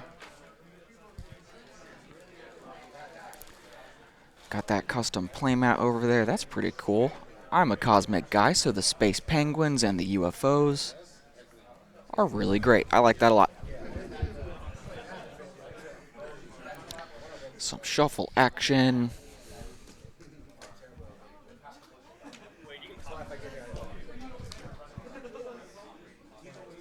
All right, looks like we're getting close. See who goes first.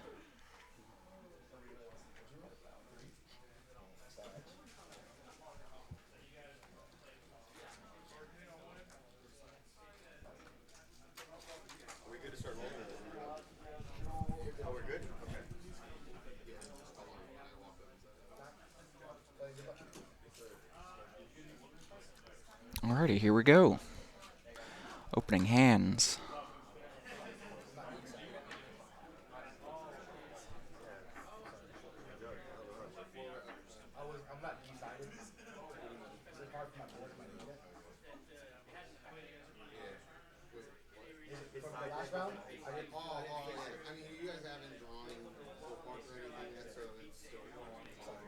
Alright, so a little bit of adjusting going on here. Haven't started quite yet, so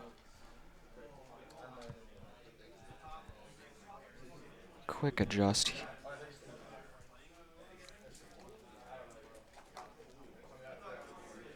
Alright. Getting close.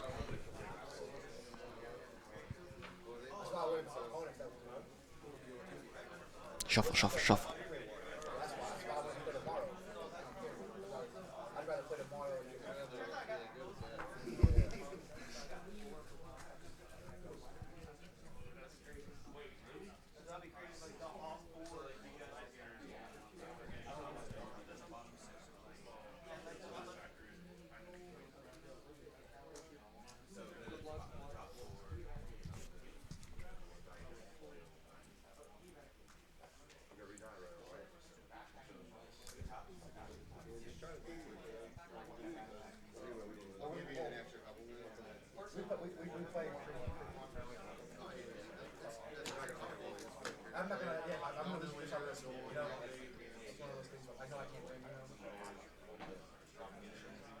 Alright, here we go.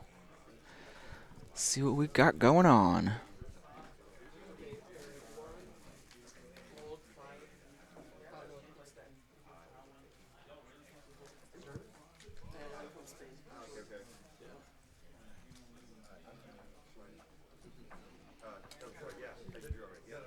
Herman said keep. Liam said keep. First draw, place an aura. Ooh, into the bookmark. That's a nice first turn.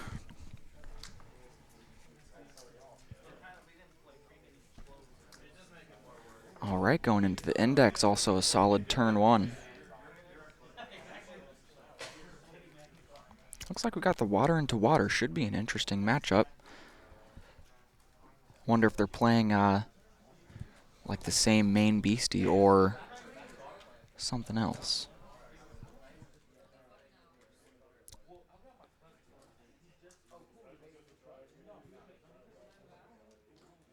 Alright, we got the Flood the Earth for the bookmark. Good turn 2.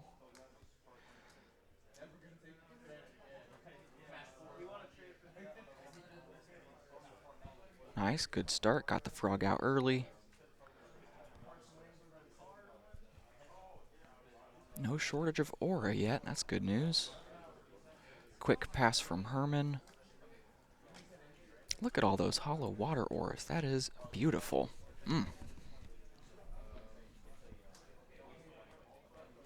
To the bookmark. Very nice.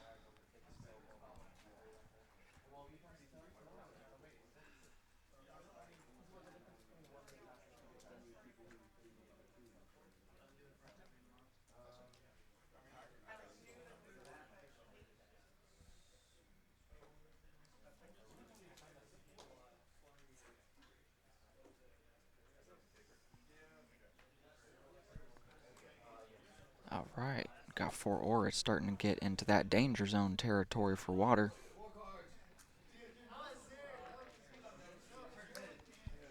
Nice. We see the Chessie. And with both players playing water, that Chessie's going to be buffed by both sides. So Chessie's really big in this match.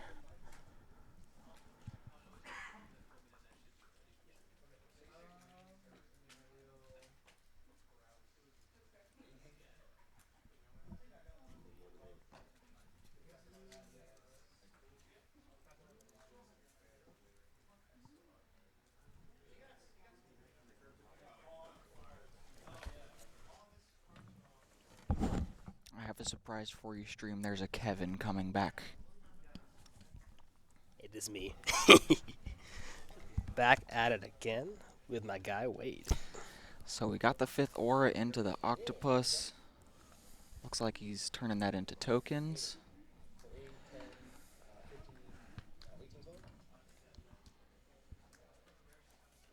And that's a lot of water pages for that Chessie. Oh yeah, Chessie is just rolling in damage right now.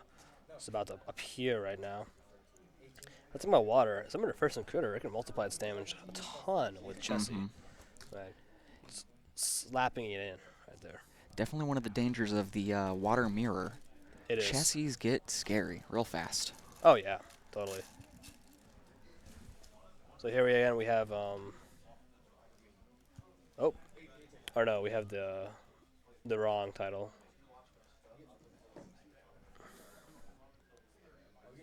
I guess I got the names mixed up. I don't know. I might have been calling these guys the wrong name. Not any good. Sorry about that. Anyone watching? So over there.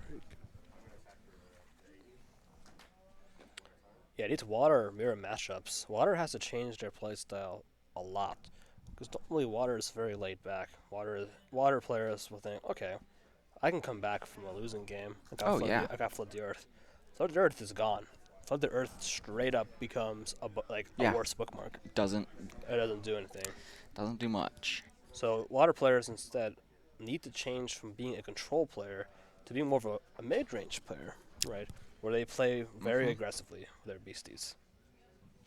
Yeah, and Chessie's great for that mid-range. You know, you got all the cards stacking up until you're ready to really nail them with it. Exactly. And this is where Frogman really shines as well, right? Being able to shut down hard in these water mirror matchups. Chessie as well is more of a powerhouse, right? It's basically a double-edged sword, right? Because, you know, you have, if you're on Chessies in water mirror matchups, you can close games up pretty quickly. But no, you're good. Yeah. But at the same time, they can run Chessies as well and benefit from you. Right? Exactly. So, the thing is, though, why wouldn't you run Chessies in a water mirror matchup? Because if they run Chessies, doing high damage output, you may also need Chessies. Double buff, you know, kind of like we talked about earlier with the Kinderhook on the power-up red. Right. Get that nice double dip. Right. We got a scoop here. We're That going on was to game 2 right now. That was a quick one. Yeah, that much water on the Quick. board really got that Chessie Yeah, that really quick. boosted. Normally, when you see water match games, it's a long game, but in this case, no, they know when to close, right? Looks like we've got some side deck action going on.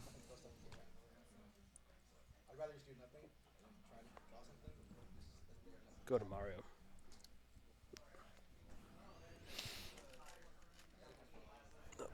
Yeah, go to Mario.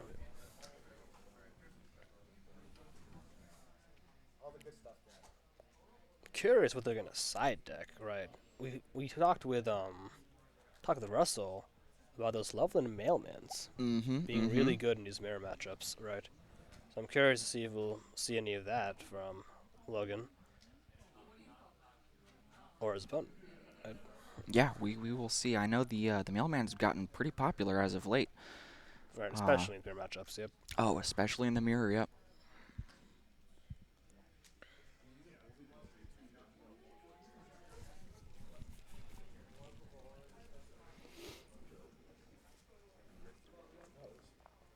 So I'm not sure if it went over, folks, but we actually are doing a little modification this tournament.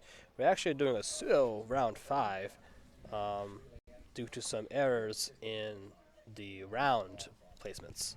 So we're doing a round, an extra round, a round 5 right now, to determine who will be in our top 8. So the players here are determining, whoever wins here enters our top 8, and we will actually resume our top 8 tomorrow.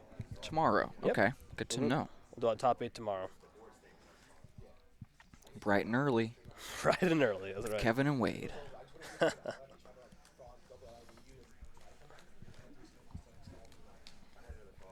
Shuffle, shuffle, shuffle.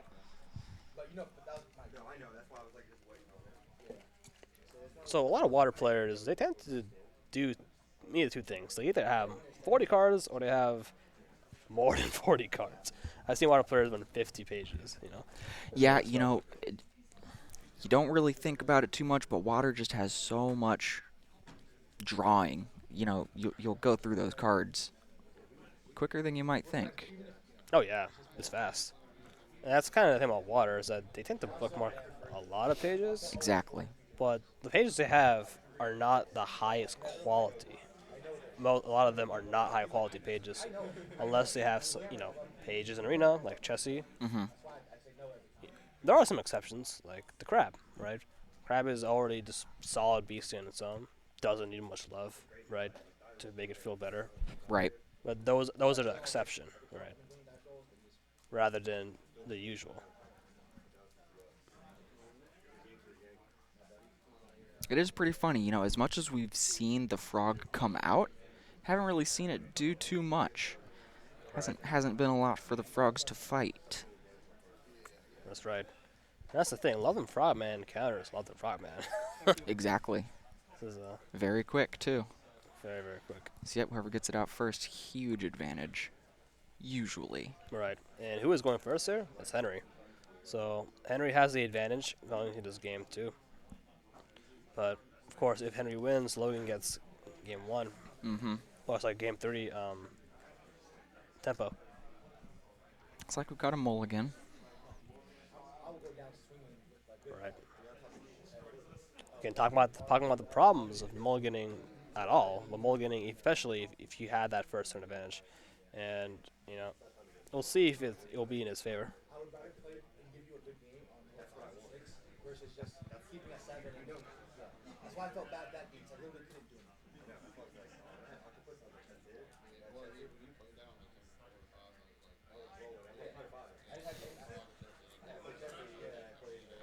They're talking about the turn 5 octopus over there. That was really, really sick move. You don't see it too much.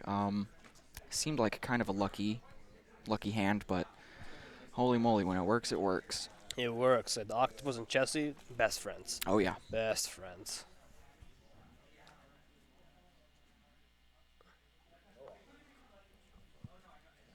Another mully. 11. I always have this problem. Ask him all the time. You know this. I play 11 aura and I don't draw them. This is my issue. It sucks. But I'll take it. Right. Talking about aura pages, right? How many aura do you run in a spellbook, right? So Henry says he runs 11 aura in the spellbook. Is that too many? Too little? That's a good question, right? Extremely low chances of not pulling that aura, Right. Running 10 in your 40 card deck. You'd think you'd get one in opening hand, but sometimes it happens. Right. If you run a hypogeometric calculator, if you have at least 10 aura pages in a 40-page deck, book, you should have at least a 90% plus rate to get that aura. Yep. Very So- unlikely. What so- just happened, I mean. Yeah, it's super unlikely.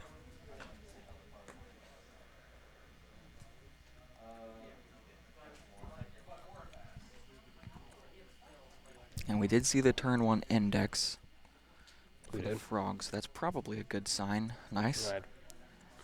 As the mirror matchup is, we get a mirror. Twins, yeah. Yep. Shows just how important that frogman is.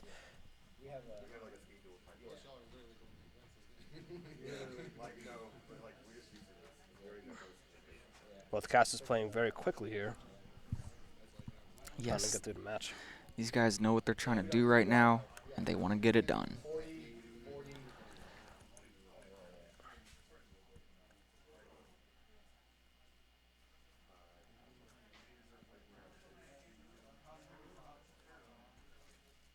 All right, quick pass.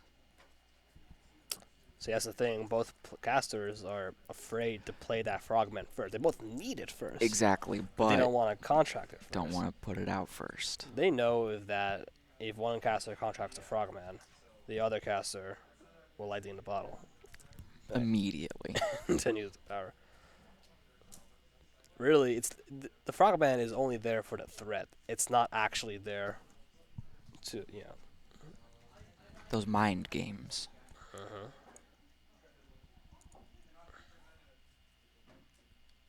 Brings us back to this morning. It really is a lot about the timing. Right, Okay, we see the mailman coming out. Nice. right. Logan taking the initiative here. Mailman has Fleet coming in awakened.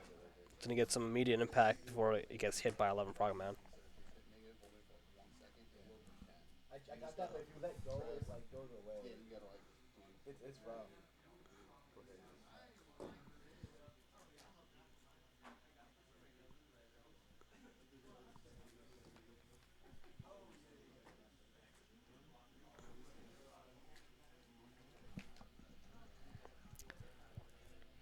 Henry's got a lot of aura. Right. He's building the hand up right now.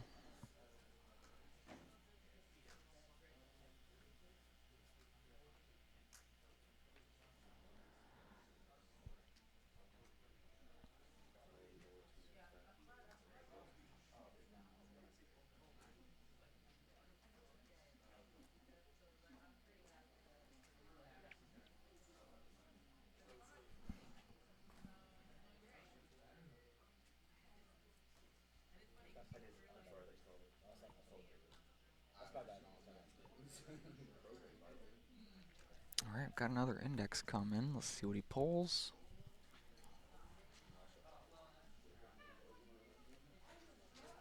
Another frog. That makes sense.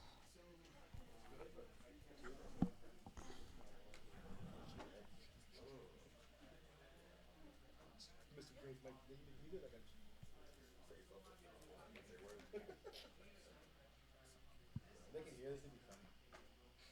I'll banter.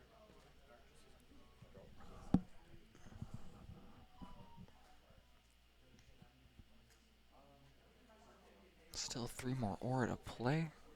Oh, that was a pass. Okay.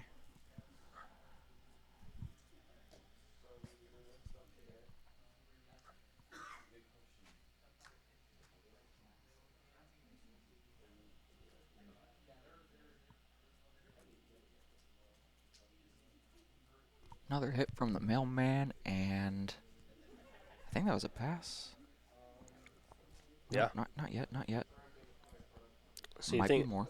the thing is, you know, 1,000 life points can feel like a lot. It also feel like a little, depending on the matchup. In this game, it feels like a lot, right, for both casters. A few hits to the face of the mailman doesn't matter much for Henry, right? Yeah, At the end not of at the the day. moment. Still Right. definitely an answer for it. The kicker is just going to be who gets that frogman out, establishes the presence, if at all, right? The thing is, both casters have to play a threat that's not Loving Frogman. That's big enough that the other caster has to respond with their Frogman burst. Right. So, Colonel Logan has a threat. Taking some ping damage from Mailman, it's fine, right? That's okay for him. Not the scariest thing right now. Not the scariest. Chessie, however, that's a pretty big one. That Chessie's already doing 100 damage right now. Right.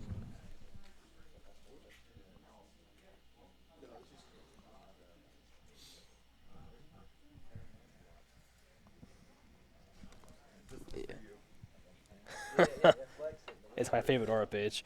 If you want to know my favorite aura page art, it's a dark aura from Wilderness. I thought you said my favorite horror page. No.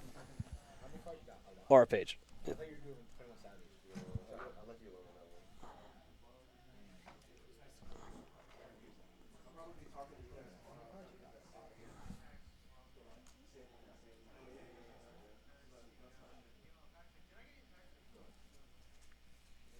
Still a lot of strategic holding off is what it looks like.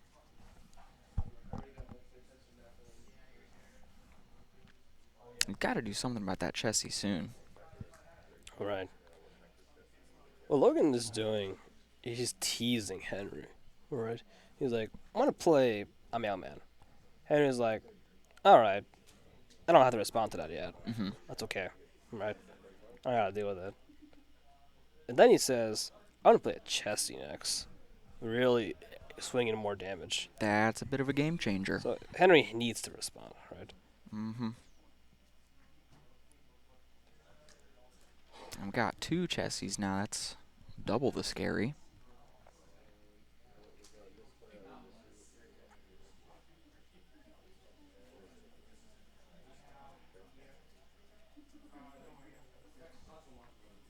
So that's 220 damage just from Chessie now. Yep. So we got the go. frog. There we Okay. go. Take care of 1. And 2. Yep. Sure enough. 2 Liabs, 2 Chessies gone.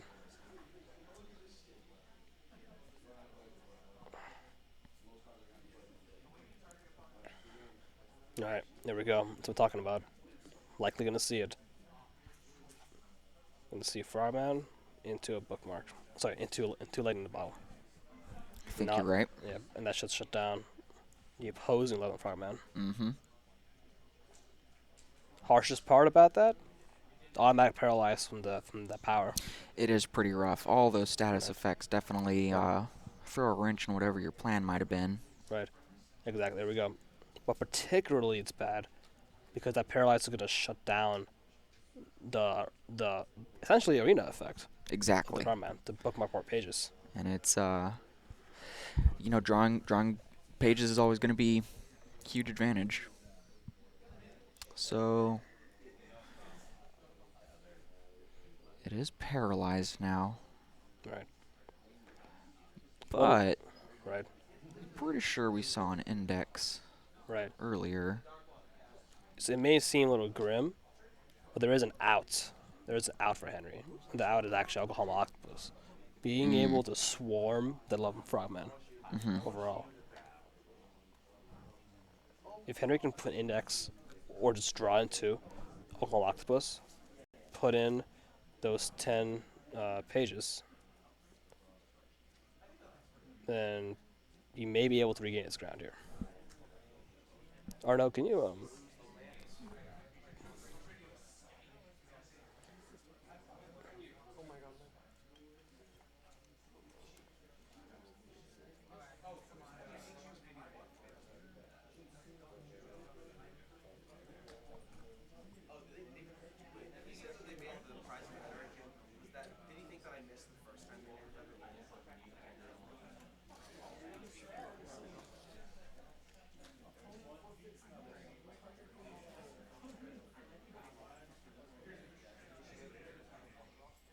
Been at 4 aura for a bit here. Right. Talking about that 5 or pressure point for both sides.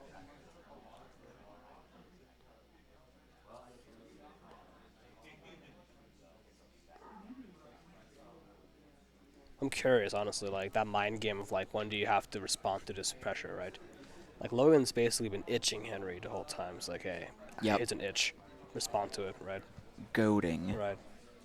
Like it'll be an interesting experiment to see like if he just only had the mailman, how long would that itch last? Right? Like until you had to scratch it, right? Oh yeah, ping here. No, that's fine. It adds up, kind of like the poison damage. Right. Slow and steady. Right. Again, the Frogman's just as crucial in this matchup. There we go. There's the Octopus. There it is. Right. So, reason why I went 10 tokens is you want to be able to swarm that Frogman, just like how Firstman Critters and Persons Badlings can swarm Frogman. Logan has a disadvantage right now, because if Logan contracts a Smoky Spirits in response to a token, he won't be able to get maximum value of Smoky Spirits. So even if Logan contracted all 5 Smoky Spirits possible, without a copy cup, he would not Yeah. be able to. He would not be able to stop an assault of these 8 tokens. It's a lot of tokens. Right. Well, he would be actually he would be able to for a turn, right? But turn after that, too hard, right? Yeah, at that point, it might have been better to save a Smoky Spirits for something else. Correct. Yeah, this is going pretty much exactly how you said.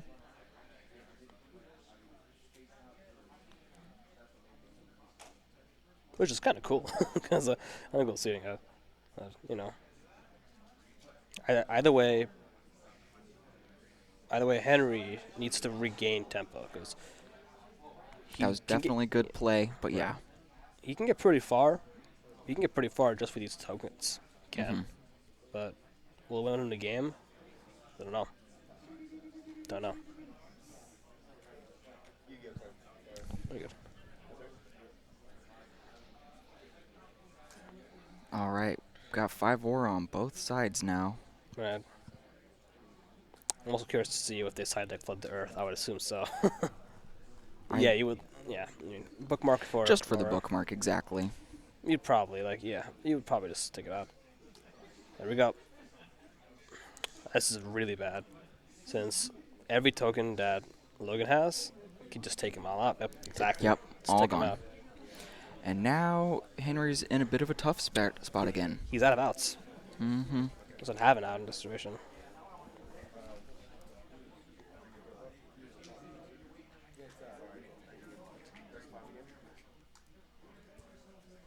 I don't know what a mistake was. Yes, you can argue that. Yes, you can argue that the 2 mulligans were really bad, and they were bad. I mean, if you don't pull any aura in your opening hand, though, I understand. Right. Or do you risk it and hope you draw one? You know? Correct. However, It's a tough call. I am impressed by the initiative taken by Logan to set up the pressure, right? Mm-hmm. He's not going out yet, though. You still have that Frogman. Even though that Frogman's surrounded, it's still putting up a fight with its power. And one thing that Henry does have is he has a Smoky Spirit's edge. Yes. Since that Frogman is the only beast he controls. So Makes it a little bit easier on him. right. There is essentially no removal Logan has to give it to Frogman.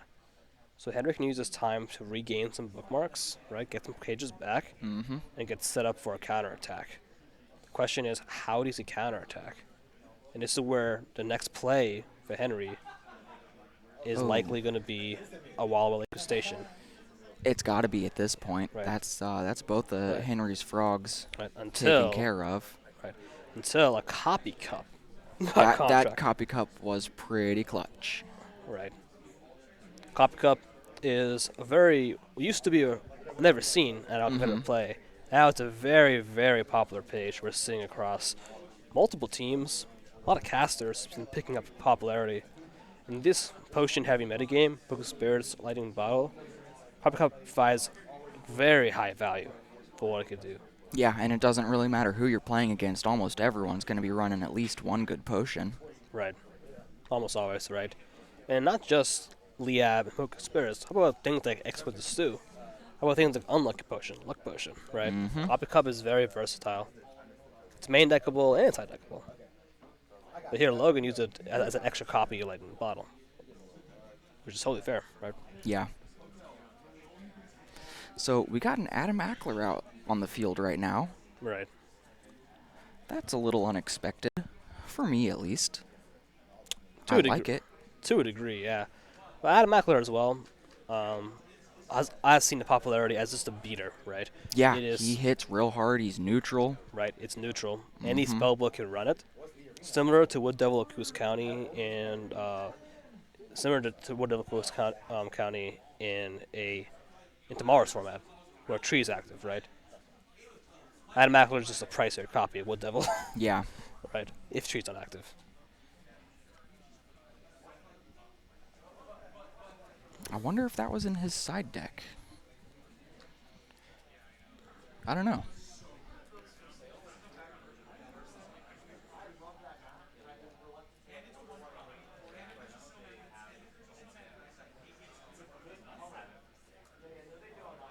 Another mailman, okay.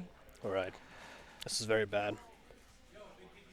the Frogman was the out for Henry, but the other Frogman coming in shuts him down. It took a little bit longer, but this does look quite a bit like the last game. Right. That's the thing I've noticed with water mirrors. If a caster can't regain tempo early on in this mirror matchup, it's done. Yeah, we saw the handshake. That was GG. That's a good game, yeah. Wow, yeah, that quick. was really intense. Right. Imagine if those Chessies weren't asleep. They would be massive. They would be, right? But yeah. Overall, this was a very good play overall. It wasn't luck. Like, the mulligan parts, that was luck. Kinda, yeah. It was. But the plays on Logan did to establish early pressure, Absolutely. very intentional, right? Mhm. Right. And if you disregard the mulligan, right, you know, that was all. That's very fair. That's all. Yeah, that truly was a game of timing. That's why I felt bad game. I don't want to pretend like I'm not doing it. Wow. Yeah, GG. Right. That was Yeah. awesome. So I think this is actually a little What do I say? Tentacle sacrifice into crab into New Year's New Beginnings combo. That sounds mean. So you force your opponent to draw 8 cards, and then you New Year's them. So Yeah. that would be really intense. Right. Logan just took game 2. He got game 1 as well. Back to us. I know we're just here, you know. Just yeah, chilling. I know. I think Wade and I are both tired. It's been a long trip so far. We're having an awesome time though. It's good. So with that match though, something you can note is how a water player attacks a water player. How do you beat yourself essentially? Yeah. You're running very similar cards, not the same spellbook entirely, but very very similar. And how do you beat yourself, right? And it seems like the real key is just to be extremely aggressive. And Gotta we've do seen what this you gotta not only with this game, I'm talking like every water mirror match I've seen, it's who gets that first tempo going, right? And baiting the frogman, right? Baiting when you're safe, right? Yeah, Huge, send out the mailman early, which is just a little Right. bit of chip damage, a little bit. That's all you need. That's all you And then, need. yeah, it's enough to turn into an eventual threat. Right. And then, yeah, take advantage of those Right. those But that- timing Right. plays. Sheesh. Yeah. But that's it, right? But sorry. Was that wrong? yeah, you're good. But all right, folks. I think that's it for now. I mean, we're good. We're gonna restream tomorrow. Yeah, tomorrow's the next. We'll next we'll stream. likely be able to stream at least some of the top 8 for next match for this tournament. But we had to cut it due to some errors. So we will continue tomorrow. Yep. Tomorrow we have another tournament, our competitive standard format, with innate fourth walls and terrace. So that's going to be very exciting to see that metagame. It's going to be It's going interesting. to be exciting to be walkie. But all right, casters, thank you so much, and we'll catch you soon. Thanks, y'all. Thank you.